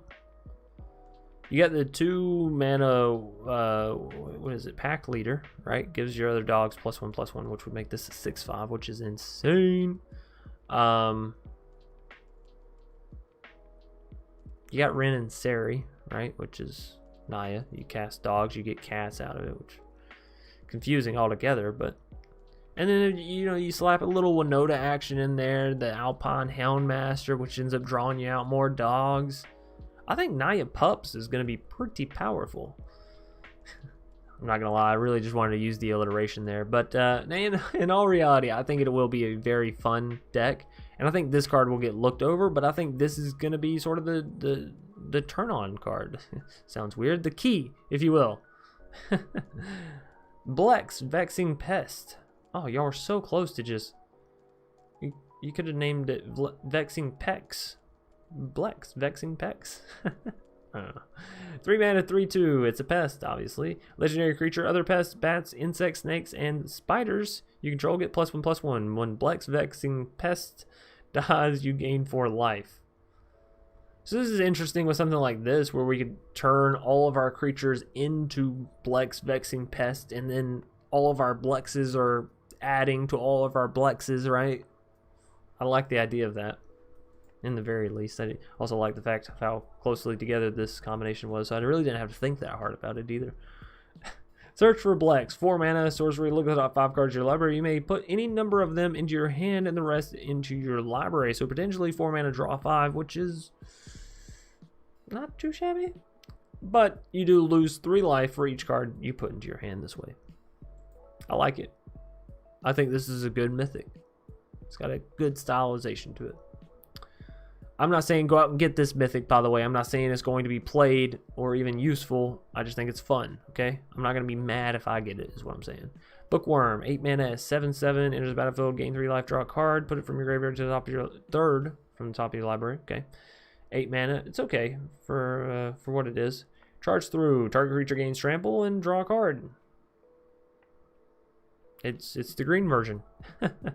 Containment Breach. This is a lesson, 3 mana, sorcery, destroy target artifact or enchantment. If its mana value is 2 or less, create a 1/1. That's solid. As a lesson, you want one of those lessons in your sideboard. Teach your opponent a lesson or two. Devouring Tendrils, sorcery. Target creature you control deals combat damage equal to its power to target creature or planeswalker you don't control. Really good ability. When the permanent you don't control dies this turn, you gain 2 life. If that was instant speed, I would say this card is going to be seen everywhere. Being sorcery, it's still really good. It's still really, really good. Dragon's Guard Elite, 2 mana, 2/2. Whenever you cast or copy an instant or sorcery, put a +1/+1 counter on Dragon's Guard Elite. Ooh, I can see like an Abzan counters deck sort of forming with this and Luminar, Aspirant, and that kind of stuff. Oh, this seems alright. 6 mana, double the number of +1/+1 counters. Holy crap. That could be good. Could be fun. I don't know about good. Ecological appreciation. Fucking English. Search your library and graveyard for up to 4 creature cards with different names that each have mana value X or less and reveal them. An opponent chooses 2 of those cards, shuffle the chosen cards into your library, and put the rest onto the battlefield. Okay, this is a cluster to unpack. So X and then 3. Search your library and graveyard for up to 4 creatures. 4 with different names. Okay, that have X value or less. Reveal them. Opponent chooses 2 of those. Those 2 go back into your library. So you could take cards out of your graveyard and get them back to into your library. So that's kind of good. And you put the rest onto the battlefield. I'm feeling really good about white-green. Yeah, Bont is going to be really good, Harley. But yeah, white-green in general is going to be fun as well. I just think 3-color is going to ultimately dominate because our land situation right now is it's really incredible. Not necessarily for white-green, but I think Teamer is actually like I said, I think Teamer Splash Black is where I'm betting my money, because you also have access to the other triome, which is blue, black, and green. And you have access to all the nice removal that's coming in black and all those kind of lessons. So I think that's where it's going to be at. Anyways, this card, this individual card, if you were to pay 4 for it, you would only be able to find 4 1 CMCs. But if you pay 5, you can find 2 or 4 2 CMCs and get those 2 down for free. So at 5 CMC, you're getting 2 CMC creatures onto the board, which means you're only losing 1 mana value, and you could potentially be getting these out of your graveyard. So at 6 mana for this card, you could get up to 2 3 CMC creatures onto the board, which is equivalent value as far as mana goes, right? At 7, you start gaining value. I think it's okay. I think as a one-off, it'll be really good, you know, but it's a mythic, so I'm not gonna say go spend your mythic rares on that kind of stuff. But yeah, I think it's all right. Emergent, or actually, I think it's really good, but again, it's mythic, so I'm trying to withhold that a little bit. Emergent Sequence, 2 mana sorcery. Search your library for a basic land card, put it onto the battlefield, tap, then shuffle. That land becomes a 0/0 green and blue fractal creature that's still a land. Put a +1/+1 counter on it for each land you had enter the battlefield under your control this turn. So it at least becomes a 1/1. Probably a 2/2 if you like. Wow, that is really good. I mean, minus the fact that your opponent can actually interact with it, and it'll only be a 2/2 creature, so things like Bone Crusher will just take it out. That's still pretty good, because you're not losing too much if it gets taken out, right? But what you could gain is a lot. Like just imagine a can't think of his name now. The 1 mana 1/2 that we currently have in standard that allows you to tap an untapped creature and gain mana, blah blah blah blah blah. So turn 1, you play that. Oh, turn 2, you play land. You play this, right? Which, oh no, you put it onto the battlefield tab. Okay, alright. It's not nearly as good as that, because I was going to say you could tap it and gain even more mana, but you know, it's still pretty good. It's alright. Exponential Growth, XX, 2 green, sorcery. Until in a turn, double target creature's power X times. Oh, I love that. I don't think it's going to be like used too many times, because in order to really get effectiveness, you have to end up sinking 6 mana into this, you know. But I like it. I like it a lot. Field Trip. Yeah, what's a good Harry Potter reference without a field trip? 3 mana sorcery. Search your library for a basic forest card. Put that card onto the battlefield, tap, then shuffle. You also get to learn. I mean, yeah, it'll see play. Whenever learning and all that stuff is efficient, I think. Maybe. Might not. I don't know. Cultivate may still take the cake over that. Fortifying Draught. 1 mana instant. You gain 2 life. Target creature gets +X/+X until in a turn where X is the amount of life you gain this turn. That's not that bad. In a in a sort of beatdown deck, or maybe a Selesnya deck like we were talking about, it could be pretty good. Gnarled Professor, 4 mana, 5/4, Treefolk Druid, trample, enters the battlefield, learn. And you get a 5/4 on the flip side for 4 mana that also has trample. That's alright. Honor Troll, I like that. 3 mana, 2/3, vigilance. If you would gain life, you gain that much, +1. Okay. Honor Troll gets +2/+1 as long as you have 25 life or more.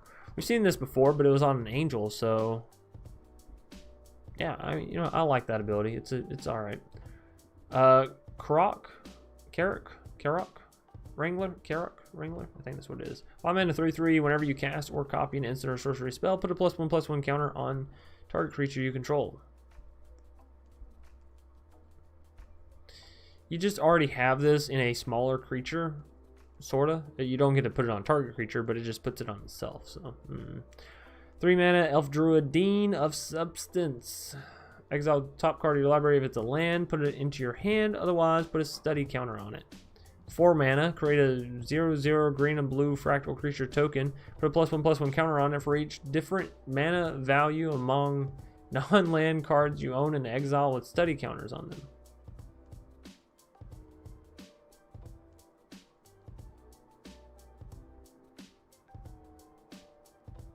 I have no fucking idea how to use this card, I'm not gonna lie. I mean, I do. Obviously, just do the stuff, but like, as far as efficiently, effectively, no. Right over my head. Imbraham. Dean of Theory. 4 mana, 3/3, flying. X, 2 blue, tap. Exile the top X cards of your library and put a study counter on each of them. Then you may put a card you own in exile with a study counter on it into your hand. So these two kind of play very, very much into each other. Again, not the slightest clue on how to efficiently do that, but whatever. Leyline, okay. Mage Duel, 3 manas. Yes, it's okay. That's alright. If it gave you Indestructible, I'd be more on board with it, but it's alright. Master Symmetrist, 4 mana, 4/4, reach. Whenever a creature you control with power equal to its toughness attacks, it gains trample. Y'all know how I feel about symmetry. I'm a big fan, so sure. Overgrown Arch, not that impressive. Well, yeah, it's okay. You don't have to tap it or anything, just sacrifice it. Enters battlefield, create a 1/1. It's 4/3.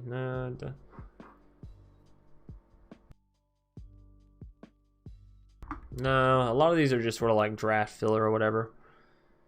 No. 5 damage, no. Verdant Mastery, 6 mana. Okay, so this is this version. Search your library for up to 4 basic land cards and reveal them. Put one of them onto the battlefield tapped under an opponent's control if 4 was paid instead of 6. Okay. Put 2 of them onto the battlefield tapped under your control and the rest into your hand. Then shuffle.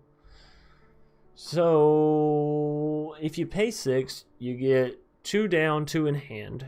If you pay 4, you get 2 down, 1 on the opponent, and 1 in hand.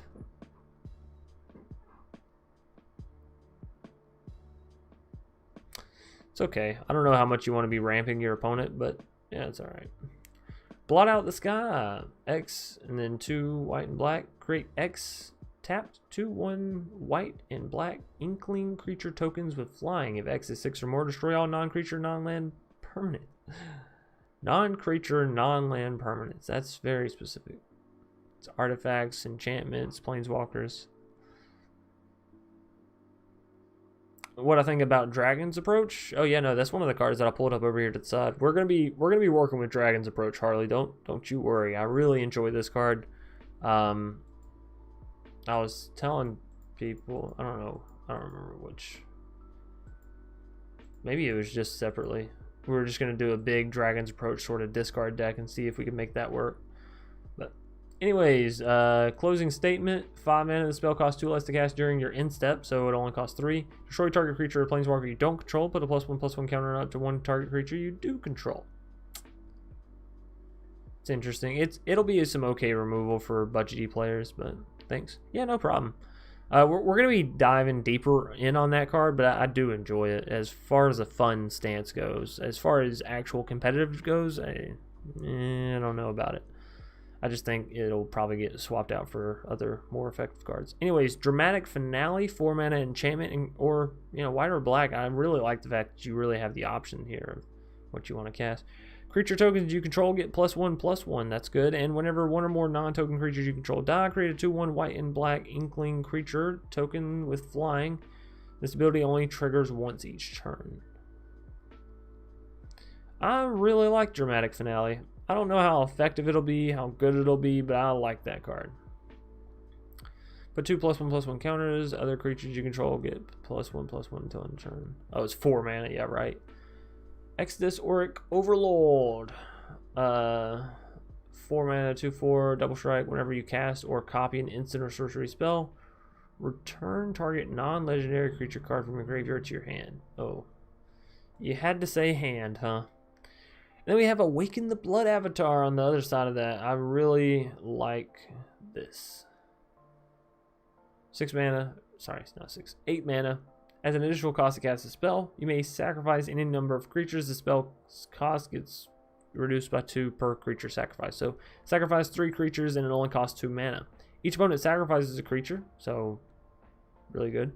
Create a 3/6 black and red avatar creature token with haste, and whenever this creature attacks, it deals 3 damage to each opponent. So if you can get an Ember Cleave on it, then it attacks twice and deals 6 damage there, and then also is dealing 8 just from its own attacks. That's 14 points of damage on a creature that could potentially only cost you 2 mana.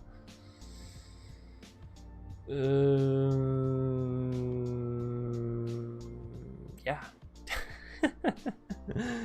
You know what I mean? Yeah. Sign me up. Sign me up. And the other side has double strike, which is kind of cool, I guess. Ow. Fracture. Destroy target artifact, enchantment, or planeswalker. 2 mana, instant speed. It's okay. It's actually not that good, really. Given we have all the lessons and stuff we can sort of replace with it. Humiliate. 2 mana, sorcery, target opponent reveals their hand. You choose a non-land card from it. That player discards that card. Put a +1/+1 counter on a creature you control. Oh, wow. That's pretty good. You should get to discard an non-land card. That's alright. 3 mana, create a 2/1, and it's a lesson. Sure. Killian. I think that's Killian. Yeah, Ink Duelist. 2 mana, 2/2, link. Lifelink menace. Spells you cast that target a creature cost 2 less to cast, whether they be your creatures or the opponent's. Again, that's alright. Flying and ward pay 3 life. It's okay.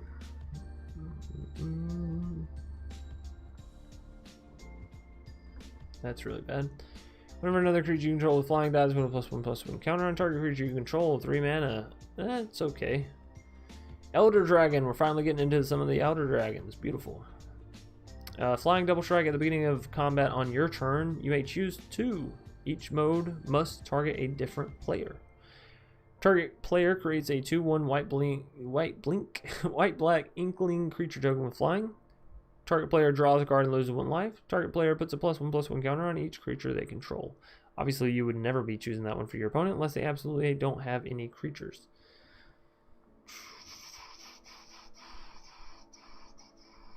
Seems good. Seems really good. Silver Quill.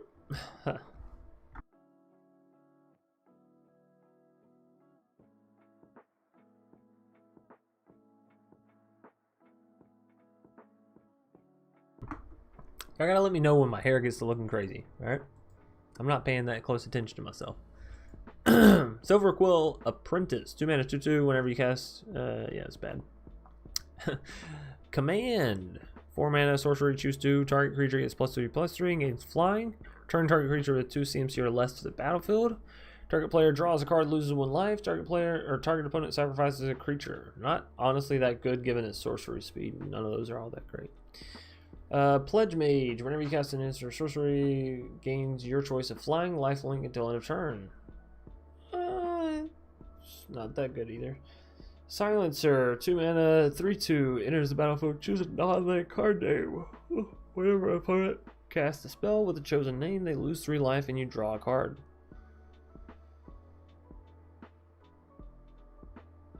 That's gonna be so hard. That's gonna be so absolutely ridiculously hard to be like, I know what you're going to play, and it's not going to remove this creature, and I'm just gonna like casually fit all that in. I don't know. It could be okay. I don't think it's head over heels fantastic though. Spiteful Squad, 4 mana, 0/0, death touch, enters the battlefield with 2+1/+1 counters on it. When it dies, put its counters on target creature you control. That's really bad. Vanishing Verse, 2 mana, exile target monocolored permanent. Whoa, that is extremely busted. How much do we have left? We have blue, red, we have that. Whoa, my goodness, we still got a lot left. Alrighty. We're going to take another short little break here so my voice doesn't absolutely give out, but I will have to be wrapping this up relatively soon whenever we come back, as again, I will have to be leaving and going and picking up my fiance. So when we come back, we're going to be diving through the rest of these multicolored cards, not decks, and yeah, there's a lot of power in this set, so I'm excited. I'm excited to see what I myself can come up with, as well as all the other content creators and you, the audience. So we'll see together.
Alrighty. We're back, and we are going to finish this out strong and quick. So I really don't have that long. Alright, Creative Outburst. 7 mana, instant, 5 damage any target, talk 5 cards. Oh, I really like this. 2 mana, discard it, create a treasure token. Really good. Anyways, look at the top 5 cards of your library, put one of them into your hand, rest on the bottom. It's alright for instant speed. The fact that you can cycle it is what makes it so okay. That makes sense. Culmination of Studies. X2, exile top. X-cards your library for each land card exiled this way. Create a treasure token for each blue card exiled this way. Draw a card. For each red card exiled this way, deals 1 damage to each opponent.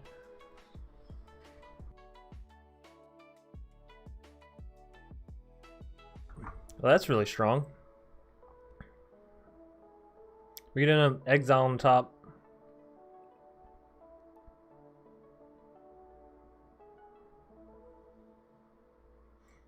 If you copy this, does it copy the X amount or does it just copy it in general?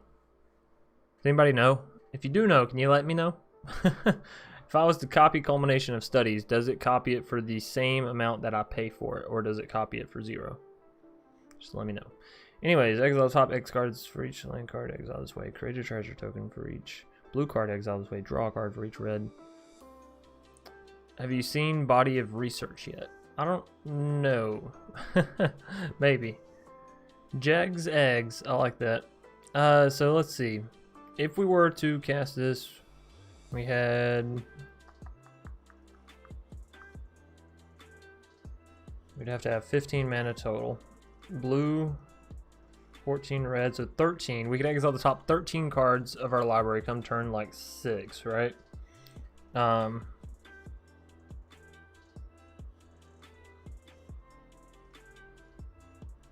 If you get 4, 4, 5, 4 treasure tokens, 4 draw, 5 damage.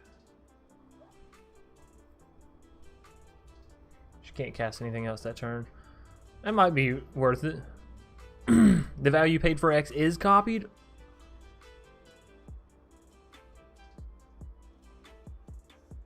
Wow, that is really good. That is really good.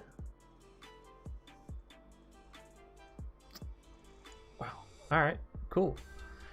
Elemental Expressionist. Oh my goodness, that is a line of text. Whenever you cast a copy of an instant or sorcery, choose target creature you control. Until in a turn it gains. If this creature would leave the battlefield, exile it instead, putting it anywhere else.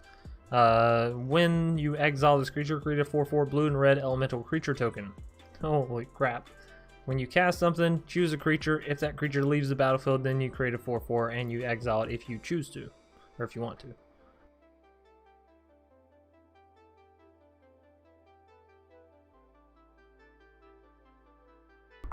That's good. That's good. Elemental Masterpiece. 7 mana, create 2. Discard creature treasure token. It's not actually that bad either. Create a treasure. No, that's a lesson. It's okay. Expression. Look at the top 3 cards. Put one of them into your hand. Put one of them in the bottom of the library and exile one of them. You may play the exile card this turn. Ooh. That's pretty good. That's pretty good. Expressive. Oh, it's sorcery. It's not as good as what I thought. Galazeth Prismari. 4 mana, 3/4 flying elder dragon. Enters the battlefield, create a treasure token. That's good. Artifacts you control have tap. Add 1 mana of any color. Oh my goodness, that is so good. You can only spend this mana to cast instant and sorcery spells, but still that means that the treasure tokens you have, you don't necessarily have to sacrifice in order to cast spells now. So that deck I was talking about being a mono red with Stormkiln, Artist, and Magda and Birgi and all that. Well, you just put in Galazeth, and now you don't even have to tap your treasure tokens unless you want to actually get. You don't have to sacrifice them unless you want to actually get out a dragon. That's what I'm saying, which is really good. So let's open that as well. These two, maybe same deck, maybe. Jin Wizard, 4 mana, 2/4. Tax an X instant or sorcery spell you cast costs X less to cast, where X is power as this ability resolves. Ooh, that's interesting. I don't know how effective it'll be, but it's interesting nonetheless. Magma Opus, 8 mana instant speed mythic. Interesting. Deals 4 damage divided as you choose among any number of targets. Tap 2 target permanents. Create a 4/4. Draw 2 cards. So just do a whole lot of stuff for 8 mana. Just do a whole lot of stuff. I like that. Especially since we can end up copying this and, you know, we'll see how later. Anyways, for 2 mana, we can discard this and create a treasure token, which, again, makes this pretty worthwhile. You know, late game, you have that, and early game, you have the ability to just discard that. And I'm fairly sure you can activate that instant speed, right? The pay 2 mana discard this, because it's just an ability. It's just a hand ability. So, yeah. Augur Battleseer, not that good. Practical Research, draw 4 cards, then discard 2 cards unless you discard an instant or sorcery card. 5 mana, draw 4, discard 1, essentially. 5 mana, draw 4, discard 1. That's pretty good. That's pretty good. I think the amount of mana everyone's about to be dealing with in this set is going to slightly increase. Prismari command is too similar to Colgan's command.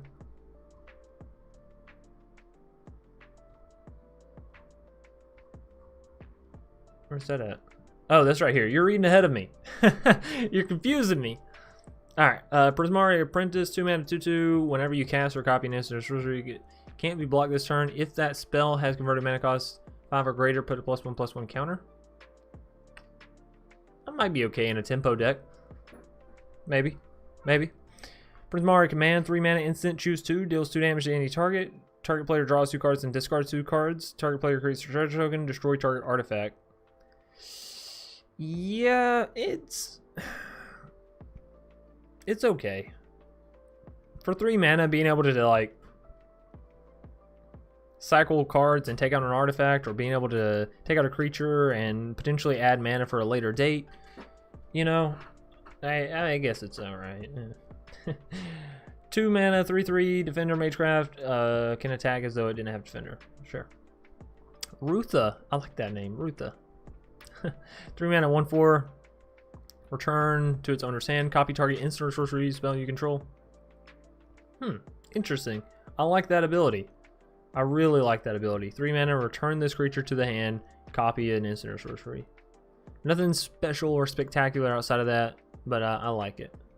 Spectacle Mage, 3 mana, 2/2, instant or sorcery spells you find cost 1 less to cast. That's whatever. And then finally, the card that I keep talking about, Teach by Example. 2 mana, either blue or red or split, however you choose. Instant speed, whenever you cast your next instant or sorcery spell this turn, copy that spell. So, yeah.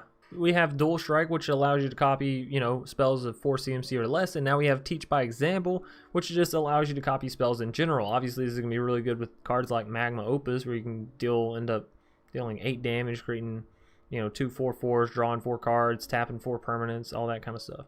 I think it'll be interesting. This is a card we definitely want to, you know, keep on our radar, and we'll probably see a decent little amount of play. Anyways, Beladros Witherbloom, 7 mana Elder Dragon. At the beginning of your upkeep, create a 1/1 pest, and then, oh, this is it. This is, okay, alright. Well, I'll take back my comment from earlier saying that black had a way of, you know, untapping all your lands. This is the way, but it's 7 mana. So, 7 mana, no, sorry. Pay 10 life, untap all lands you control, activate only once each turn. Still a really strong ability, though. Given you can activate that at instant speed. Pay 10 life, untap all lands you control. Holy crap. And yeah, again, if you're creating pest, if you're gaining life, you're gonna have more than just using this once. You know, you're gonna be able to at least use it twice, which should be enough for you to win the game realistically. Like 2 procs of Reclamation, Wilderness Reclamation is generally enough to win. So I like that Elder Dragon, and the fact that you can get that Elder Dragon out for free. Like you could play a one-off Beladros Witherbloom Elder Dragon in that Birgi deck we were talking about with the Stormkiln Artist. You can just pull it out for free. Sacrifice the treasure tokens, pull that dragon out for free. Sounds alright. I don't think it'd be necessarily effective in that deck as much as what I'd like for it to be, but you know. Whenever you gain life, put a +1/+1 counter. That's okay. Gain 4 life, learn. 2 mana, sorcery. That's not too shabby, actually. It's not too shabby given the amount of life gain stuff we have. Destroy each non-land permanent with mana value 2 or less. Add black or green for each permanent destroyed this way. Woo, 4 mana, that could be interesting. Culling Ritual, that could be very interesting. Daemogoth Titan, 4 mana for an 11/10. Whenever it attacks or blocks, sacrifice a creature. I think it's interesting. I think the most interesting thing with it though is the fact that you can just fling this creature. You can just get it down and just fling the crap out of it, right? Double its power and fling it. Doesn't matter. I just think it's interesting. Daemogoth Woe Eater, 4 mana, 7/6. Again, really, really big. At the beginning of your upkeep, sacrifice a creature. When you sacrifice Daemogoth Woe Eater, each opponent discards a card, you draw a card, you gain 2 life. Deadly Brew, each player sacrifices a creature or planeswalker. If you sacrifice the permanent this way, you may return another permanent card from your graveyard to your hand. That's alright. Dina Soul Steeper, 2 mana, 1/3. Whenever you gain life, each opponent loses 1 life. I've seen this ability before, it's alright. Sacrifice another creature, Dana gets +X, +O. X is the creature's sacrifice power. Oh, okay, so that's actually alright. Harness Infinity, this is a cool card. Exchange your hand and graveyard. I like that. And then you just exile this card. That's a cool ability, right? You just all the cards in your graveyard, boom, in your hand. These are all right or whatever, you know. Mortality Spear, 4 mana, instant speed. The spell costs 2 less to cast. If you gain life this turn, destroy target non-land permanent. Oh, that's so good. That's so good. Just gain life and then this only costs 2 mana. What the heck? Alright, when this creature dies, okay, it's a lesson, that makes sense. Choose target creature. When that creature dies this turn, search your library for a creature card with lesser converted mana cost, put it onto the battlefield tap, then shuffle. If it didn't say dies, it'd be okay. If it just said when it left the battlefield, it'd be so much better. But, you know, it's okay. It's alright, I guess. Tend the Pets. 2 mana as an additional cost to cast a spell. Sacrifice creature. Create X/1/1. X is a sacrifice creature's power. That's interesting, right? Because you could get down something like a Daemogoth Titan and sacrifice it with Tend the Pest, and you have 11 1/1 creatures out, 11 little pests. I think something like that could be cool, right? Witherbloom Apprentice, 2/2. Whenever you cast an instant or sorcery spell, each opponent loses 1 life and you gain 1 life. That could be very interesting, where you just proc your life gain stuff on the here's and there's. Witherbloom Command, 2 mana, choose 2. Target player mills 3 cards, then you return a land card from your graveyard to your hand. That's alright. Destroy target non-creature, non-land with CMC 2 or less. Target creature gets -3/-1, and target opponent loses 2 life and you gain 2 life. None of those are that, you know, smacking, but it is only 2 CMC, so I guess it's alright. You gain 1 life. It's okay. Blade Historian. This is a really good card for Winota decks. It's a human, which means you can pull this out off of a Winota proc, and then all your attacking creatures have double strike. So, yeah. I really like Hoffrey, Ghost Forge as well. 5 mana, spirits you control get +1/+1 and have trample and haste. That part is cool. But furthermore, whenever another non-token creature you control dies, exile it. If you do, create a token that's a copy of that creature, except it's a spirit in addition to its other types. When this creature leaves the battlefield, return the exiled card to your graveyard. So you can, you know, copy your stuff. It's sort of like an aggressive moth is the way that I've been looking at it. But I like it. You know, you play this with like a selfless savior. You can sacrifice a selfless and exile and get the spirit token thing back, which deals a little bit more damage, has trample and haste. I just think there's something to it, you know. Lorehold Apprentice. Whenever you cast an instant sorcery until end of turn, spirit creatures gain tap. This creature deals 1 damage. That's okay, I guess. Lorehold Command. Choose 2. Create a 3/2. Creature you control get +1/+0 and indestructible and haste. This is 5 mana though, so deals 3 damage to any target. Target player gains 3 life. That's good. Sacrifice a permanent, then draw 2 cards. I don't really love that. Lorehold Excavation, 2 mana enchantment at the beginning of your end step. Mill a card. If it's a land, mill this way, gain 1 life. Otherwise, deals 1 damage to each opponent.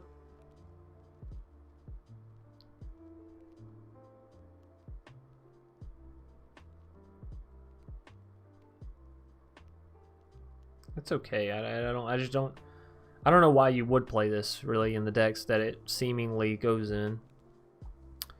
Lure Hold, Pledge Mage, 3 mana, 2/2, first strike, whenever you cast. Okay. Target creature gets +1/+0 until end of turn. When that creature dies this turn, create a 3/2 red-white. That's actually pretty good. That's solid, all in all. Given the amount of stuff we have that procs just off of stuff copying and being casted to begin with, and the fact that this allows your creatures to, you know, come back as a little bit bigger, cool. Field Historian, spirits you control. Wow, there is a lot of spirit love in this set. Whenever one or more cards leave your graveyard, create a 3/2 red and white spirit. Whenever one or more cards leave your graveyard. Oh, we're gonna use this. We're gonna use this so hard. Oh, I don't know if Remote's Crypt will allow it, but if not, we can use Soul God Lantern, I think. Just exile our entire graveyard and create hella 3/2s. Give them all haste. I don't know how yet, but we're going to. So this is turn 5 victory. And it's uncommon, which means, again, everybody can have access to it. That's so beautiful. Time is it? 1:59. Oh no, we're not gonna make it. I still have so many more cards. Radiant Scroll Wielder, 4 mana, 2/4, instant and sorcery spells you control have lifelink. That's interesting. At the beginning of your upkeep, exile any card at random from your graveyard. You may cast it this turn. Oh, at random? That's a little funky. Spell cast this way would be put into your graveyard, exile instead. We could probably do something fun with that, but I don't know how actually effective it'll be. Maybe in a cycling deck, that could be really cool, right? Because then well, I don't know if your what's it called would end up gaining you double life. I think it would. I think it for sure would. Your Zenith Flare, right? Because it gains you life off the damage, and then it would gain you life off of the card itself. So that's cool. Reconstruct History, 4 mana, sorcery, return up to 1 target artifact, enchantment, instant, sorcery, and planeswalker from your graveyard to your hand. Then you exile this card. It's not bad. It's not bad at all. 5 mana Relic Sloth, especially if you can copy it. Vigilance Menace, it's okay. Return Past Caller. 6 mana, 4/2, enters the battlefield, return target spirit, instant, sorcery, graveyard to hand. It's alright. Rip Apart, deal 3 damage to target creature or planeswalker, destroy target artifact or enchantment. That is really good. It's only sorcery speed, so it could be a little bit better, but it's still really good, all things considered. Whenever one or more cards leave your graveyard, scry 1. We're seeing a lot of those abilities here recently. You gain 2 life, then you may discard 2 cards. If you do, draw 3 cards. This is Thrilling Discovery. Interesting theory for a card, for sure. Each house has subtype as their mascot. Oh yeah, yes, there's a mascot card coming up at the end that I really enjoy. 7 mana for the red-white dragon. It's 5/5, has flying, vigilance, haste. Whenever it attacks, look at the top 7 cards of your library. You may cast an instant or sorcery with mana value less than or equal to this dragon's power from among those without paying its mana cost. This is really strong as well. This is really strong. This is like grab an Embercleave, slap Embercleave onto itself as soon as it comes down, kind of strong. But it is a matter of getting to 7 mana. But, again, we play this in this deck. We play this in this dwarf. Honestly, we'll probably make it red-white and make it a Winota deck and also slap this dragon in there. Oh, I'm having this Boros idea coming to mind, and it's going to be beautiful. I'm telling y'all now, it's going to be freaking fracking amazing. Venerable Warsinger, 3 mana, 3/3, Vigilance Trample. Whenever it deals combat damage to a player, you may return target creature with mana cost value X or less from your graveyard to the battlefield, where X is the amount of damage dealt to that player from this card. That's a really cool ability. It's a really cool ability. Again, thinking of Winota, because I don't know why I'm just on a Winota train here recently, but you know, you can return yourself with Savior, and it procs Winota, so it's cool. And it's a spirit, and it's a cleric, so it plays into a lot of these other decks that we've been talking about as well. Aether Helix, return target permanent to its owner's hand, return target permanent card from your graveyard to your hand. Okay, sure.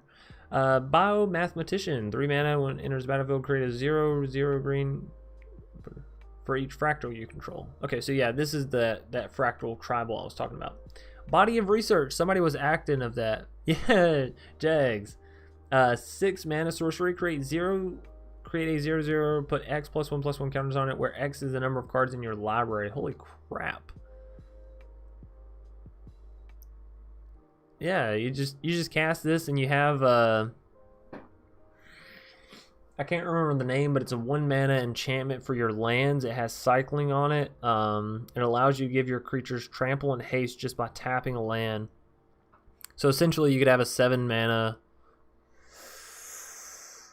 I don't know, like a 40/40 with trample and haste.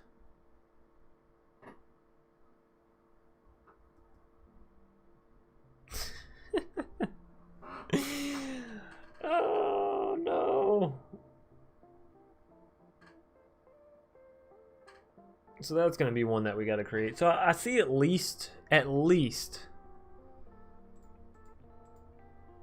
1, 2, 3, 4 decks, 5 decks, 6 decks.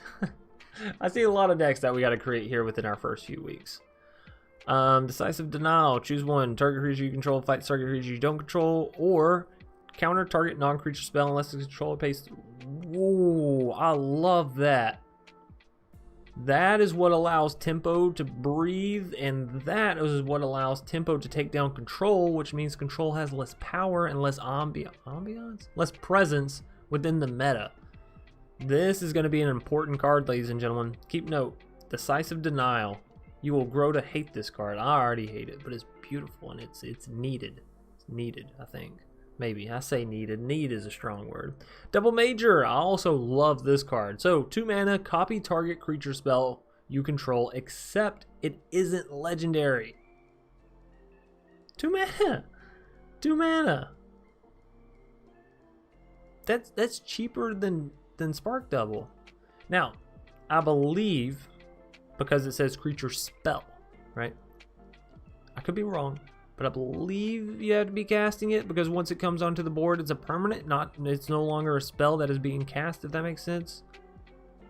I could be completely wrong, and you could be able to copy things that are on the board, and I just don't know what the hell I'm talking about. But I believe that this is copy it as you're casting it, sort of thing. Which is still absurdly good. I really love this card. I don't know how we're going to use it, but we're going to use it in some manner for sure. Anyways, Eureka Moment, draw 2 cards. Yes, that's the caveat to Double Major, is it has to be in response to you casting a creature spell. Look at me just picking up on the lingo of Magic now. Finally been playing long enough. Anyways, draw 2 cards. You may put a land card from your hand onto the battlefield. Whoa. Whoa, wizards. Whoa. We've seen this ability. Similar abilities to this before. They're dangerous. They are dangerous. Now, granted, Euro did gain you 3 life. Okay? But this is drawing you 2 cards. And it's at instant speed. And it's not a creature. But this is still really strong. Yeah. Draw 2 cards. You can put a land card from your hand onto the battlefield, and you can copy this spell with Dual Strike. You can copy this with the other.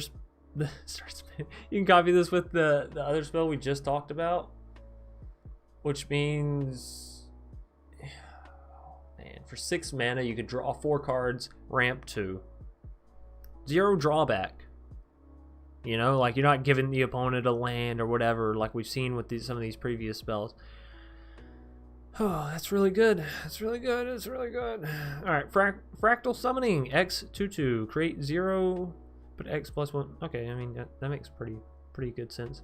Golden Ratio, I like the idea of this as well. 3 mana sorcery, draw a card for each different power among creatures you control. That's just cool. I just like the idea of it. Each of the planeswalker you control has the loyalty abilities of Kasmina, Enigma, Sage. Scry 1. Create fractals. Search your library for an instant or sorcery card that shares a color with the planeswalker. Exile that card, then shuffle. You may cast that card without paying its mana cost. That's -8. It's a cool planeswalker. I don't know how effective it'll actually be, but it's cool. When Manifestation Sage enters the battlefield, create 0/0 green blue. Put X +1, where X is the number of cards in your hand. This is interesting because you're paying 4 mana, but you're essentially getting 2 creatures out of it. And anytime you get 2 for 1 that have substantial weight, you know, it wins over a little bit more in my mind, in the very least. Apprentice, whenever you cast a look at the top, I think this will be a really good one as well. This is why Simic and Teamer is just going to be batshit crazy. 2 mana, 2/2. Whenever you cast it or copy an instant or sorcery, look at the top 3 cards of your library. You may reveal a land from among them, put that card into your hand, which is going to help keep you from getting flooded on the draw and make sure you're, hitting your lands on curve. Command, 3 mana instant, choose 2, return target creature or planeswalker to its owner's hand. Counter target artifact or enchantment spell. That's kind of alright. Put 2 +1/+1 counters on target creature. Target player shuffles up to 3 target cards from their graveyard into the library. All that seems alright. I'll leave it at that. You know what? We're just going to make it to this card more than likely, and then we'll have to call it because I really got to get going.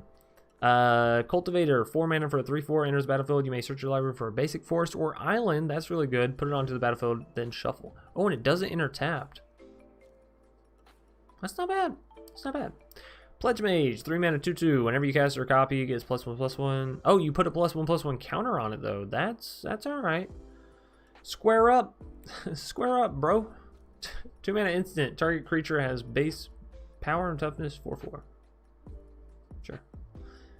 The blue-green dragon. I forgot all about this one. Enters the battlefield, double the number of +1/+1 counters on target creature you control. That's right, because it's bad. It's a bad dragon. It's a bad dragon. Whenever Quandrix attacks, you may have the base power and toughness of other creatures you control become equal to the base power and toughness of this creature. So go up to 4/4s. It's meant to be a fractal play on, I think. I'm pretty sure because fractals all come in as 0/0. So if you make them turn into 4/4s, you're essentially giving +4/+4 to all of your creatures when you go to attack, which I think is the idea of this dragon. But ultimately, I think it's going to be too slow. But I do love the card art. This card art, that card art. It's beautiful. Moving us on down, Quadrinx Prodigy, 2 mana, 1/2, pay 1 mana, tap it. You may put a land card from your hand onto the battlefield tapped. Not a bad ability, honestly, not a bad ability. Pay 4 mana, tap it, draw a card. If you control 8 or more lands, draw 2 cards instead. Again, this is one of those cards that could secretly sneak by and being very valuable, especially in the beginning when people don't really estimate it for its value. Now this one is interesting. Cody, the Codex, 3 mana. It's a artifact. It's a creature. As strange as it may seem, this is a creature. And it reads, you can't cast permanent spells.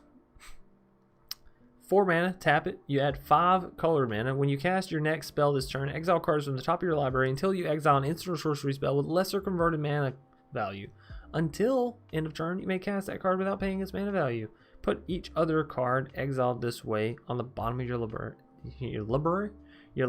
in a random order. I think this is really cool. I don't know how we're going to use it, but trust me when I say we will. Cody, the 5-color spell slinging commander. You got that right, Simply. You simply got that right. Oh yeah, and then Mascot Exhibition. Sorry, we have to read over this one. I love it. Oh, and Strixhaven Stadium. There's a few more. All right, we'll go through some of the colored ones. Some of the non-colored, I mean. So this 7 mana, it is a lesson, which I really love the fact of. Anyways, you get to create a 2/1 white-black inkling creature token, and these are where the mascots sort of tie into the story, which I really love. You create a 3/2 red-white spirit creature token and a 4/4 blue-red elemental creature token. So I love this style of card, even if I never play it. And trust me, I'm gonna try and play it. I'm gonna do my little rain dance before I open my packs and pray that I get what I want out of them. Anyways, Strixhaven Stadium. This card, we might actually want to be a little fearful of a whole new win con coming in and sort of fucking us up a little bit. 3 mana for this artifact. Tap it, add 1 colorless. Put a point on Strixhaven. Why do I want to keep saying command? Strixhaven Stadium. Just for tapping it and adding 1 mana. You put a point on it. Put a counter. Put a point counter. Whenever a creature deals combat damage to you, remove a point counter from Strixhaven. Well, as long as you're controlling, you're fine. You're fine. You're 10,000% okay. And it's not like this card disappears when it loses so many counters or whatever. Furthermore, whenever a creature you control deals combat damage to an opponent, put a point counter on Strixhaven Stadium. Then, if it has 10 or more point counters on it, remove them all, and that player loses the game.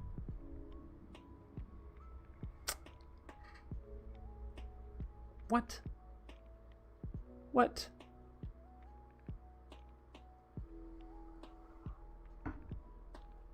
That's just strange to me. It's so easy. It's seemingly so easy.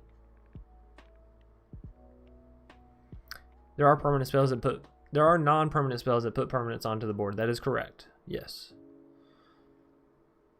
But yeah, right? Like, this win con seems so achievable. Every turn you get to put a point counter onto the stadium. Now, granted, we still have Vorinclex, which says, you know, you put half as many counters, and so it would stop this card completely. But we also have Vorinclex, which doubles the number of counters, which means Vorinclex plus this is what? 2 counters per turn that you tap this thing, and then every time that you attack with a creature is going to also add 2 point counters? Like, I think this should have costed more than 3 mana, Wizards, because this is too realistic. This is going to happen. This is going to happen a lot, I feel like. It's not hard to do this. As soon as it comes down, you get to tap it and add 1 point counter, and from there you only need 9 more.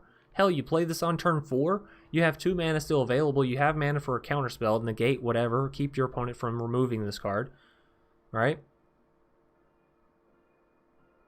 It's just so insane. Might not dominate the meta, but it will exist. Yeah, and that's the thing, is like, I'm all for alt win cons, but this alt win con seems too realistic, and you don't need Vorinclex. You really don't need Vorinclex for this card to win.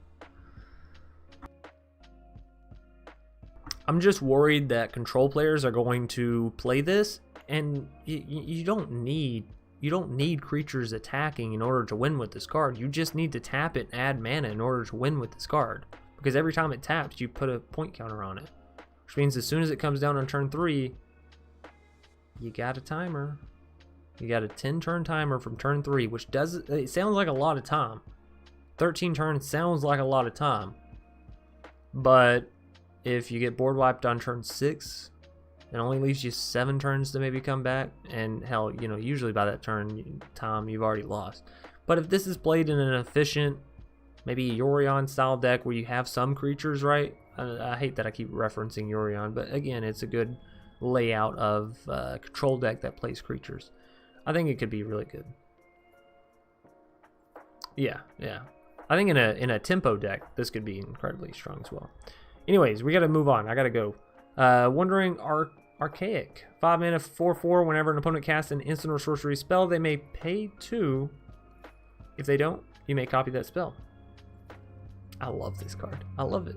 It's beautiful. And then we also have a colorless sorcery, which I thought was extremely strange, but I'm also loving the fact that we have these colorless sorceries like Mascot X.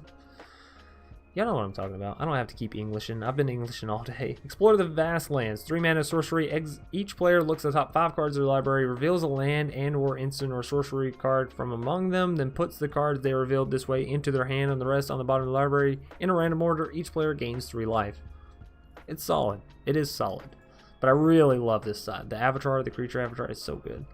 And, you know, I believe that's about it. We do have the tap lands, which they enter the battlefield tapped unless you reveal the corresponding mana type basic land, essentially. So for white-black, if you reveal a plains or a swamp, it enters untapped. For blue-red, if you reveal a mountain or an island, it enters untapped. Which is, again, why I'm saying that Temur is going to be so strong. It has the triomes, it now has these lands, it has the pathways, it has the Fabled Path, it just has everything it needs to be on top. Temur splash black or Temur splash white, that's going to be your number 1. It's going to be your number 1. Fairly sure. Do we have anything else worth mentioning? Hall of Oracles. We've seen these kind of cards before, I think. No. We've seen Archway commons before. Hall of Oracles. It's okay. Tap, add 1 colorless. Pay 1 mana and tap it. You can add 1 mana of any color, which is good because it can essentially fill, you know, whatever slot you need. And then furthermore, you can tap it, not add any mana, and put a +1/+1 counter on target creature you control. Only activate this at sorcery speed, but, you know, still, it doesn't cost any mana. You just get to build counters. Yeah, I could see this going into mono white weenies deck pretty easily, and also gives mono white weenies access to things like Winota, you know, like just splashing in Winota into your deck, which is a really good turn 4 payoff. So maybe we see this, you know, I don't know. Anyways, the Biblioplex, it wouldn't be really a turn 4 window because you have to pay 1 and tap this, so it costs 2 mana. But anyways, The Biblioplex. Tap, add 1 colorless mana. It's a land. 2 mana. Tap it. Look at the top card of your library. If it's an instant or sorcery card, you may reveal it and put it into your hand. If you don't put the card into your hand, you may put it into your graveyard. Activate this only if you have exactly 0 or 7 cards in hand. It's interesting. It's interesting. You pay the mana, but both players gain the benefits. Oh yeah, you're talking about the one from before. Yeah, it's not the world's best, but if you know that you're going to be able to find better cards, then I think it's alright. You know, if they're an aggro player and you know that at best they're going to find more creatures and you're looking for the board wipe, I think in that kind of scenario it's alright. Access Tunnel is good. Tap. And then 3 mana, target creature with power 3 or less can't be blocked this turn. Oh yeah, I like that. I'm sorry, I skipped right over that. I do like that. Alrighty. You know, that's going to do it for me, ladies and gentlemen. I was supposed to be done with this stream 4 minutes ago. So thanks everybody that joined us today. Thanks everybody that stuck all the way through. Thanks everybody that joined in for, you know, just a minute or two. It doesn't matter to me. Hell, I like you all just the same.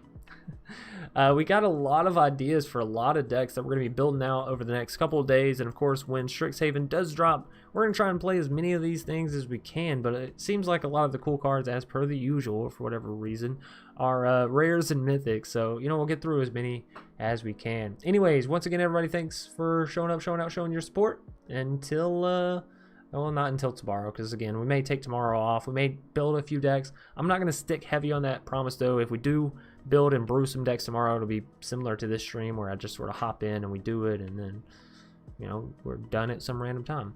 Anyways, probably taking tomorrow off. We might brew some decks, but I will see y'all, lovely ladies and gentlemen, here on Thursday for Strixhaven for the grand opening. Anyways, peace out and have a wonderful